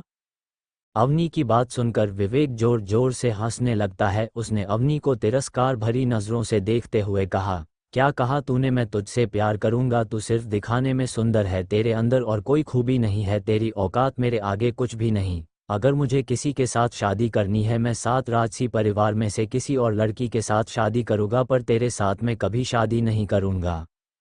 राजसी परिवार के श्रेष्ठ हर साल अपने बहुत सारे स्टूडेंट बनाते हैं और राजसी परिवार के श्रेष्ठ का स्टूडेंट बनने के बाद वह श्रेष्ठ अपने सभी स्टूडेंट की रक्षा खुद करता है और उन्हें ताकतवर बनाने में भी उनकी मदद करता है। विवेक उन्हीं स्टूडेंट की बात कर रहा था। विवेक की हर बात अवनी के दिल में सुई की तरह चुभ रही थी। उसे नहीं लगा था कि विवेक उसका सिर्फ इस्तेमाल कर रहा है। उसने कभी उससे प्यार नहीं किया था। जब अवनी को पता चला था कि विवेक गद्दार है उसके मन में एक बार भी यह सवाल नहीं आया था कि विवेक मुझसे प्यार नहीं करता। अवनी तो यहाँ पर विवेक को पढ़कर वापस ले जाने के लिए आई थी ताकि वह सभी के सामने विवेक से माफ़ी मंगवा सके।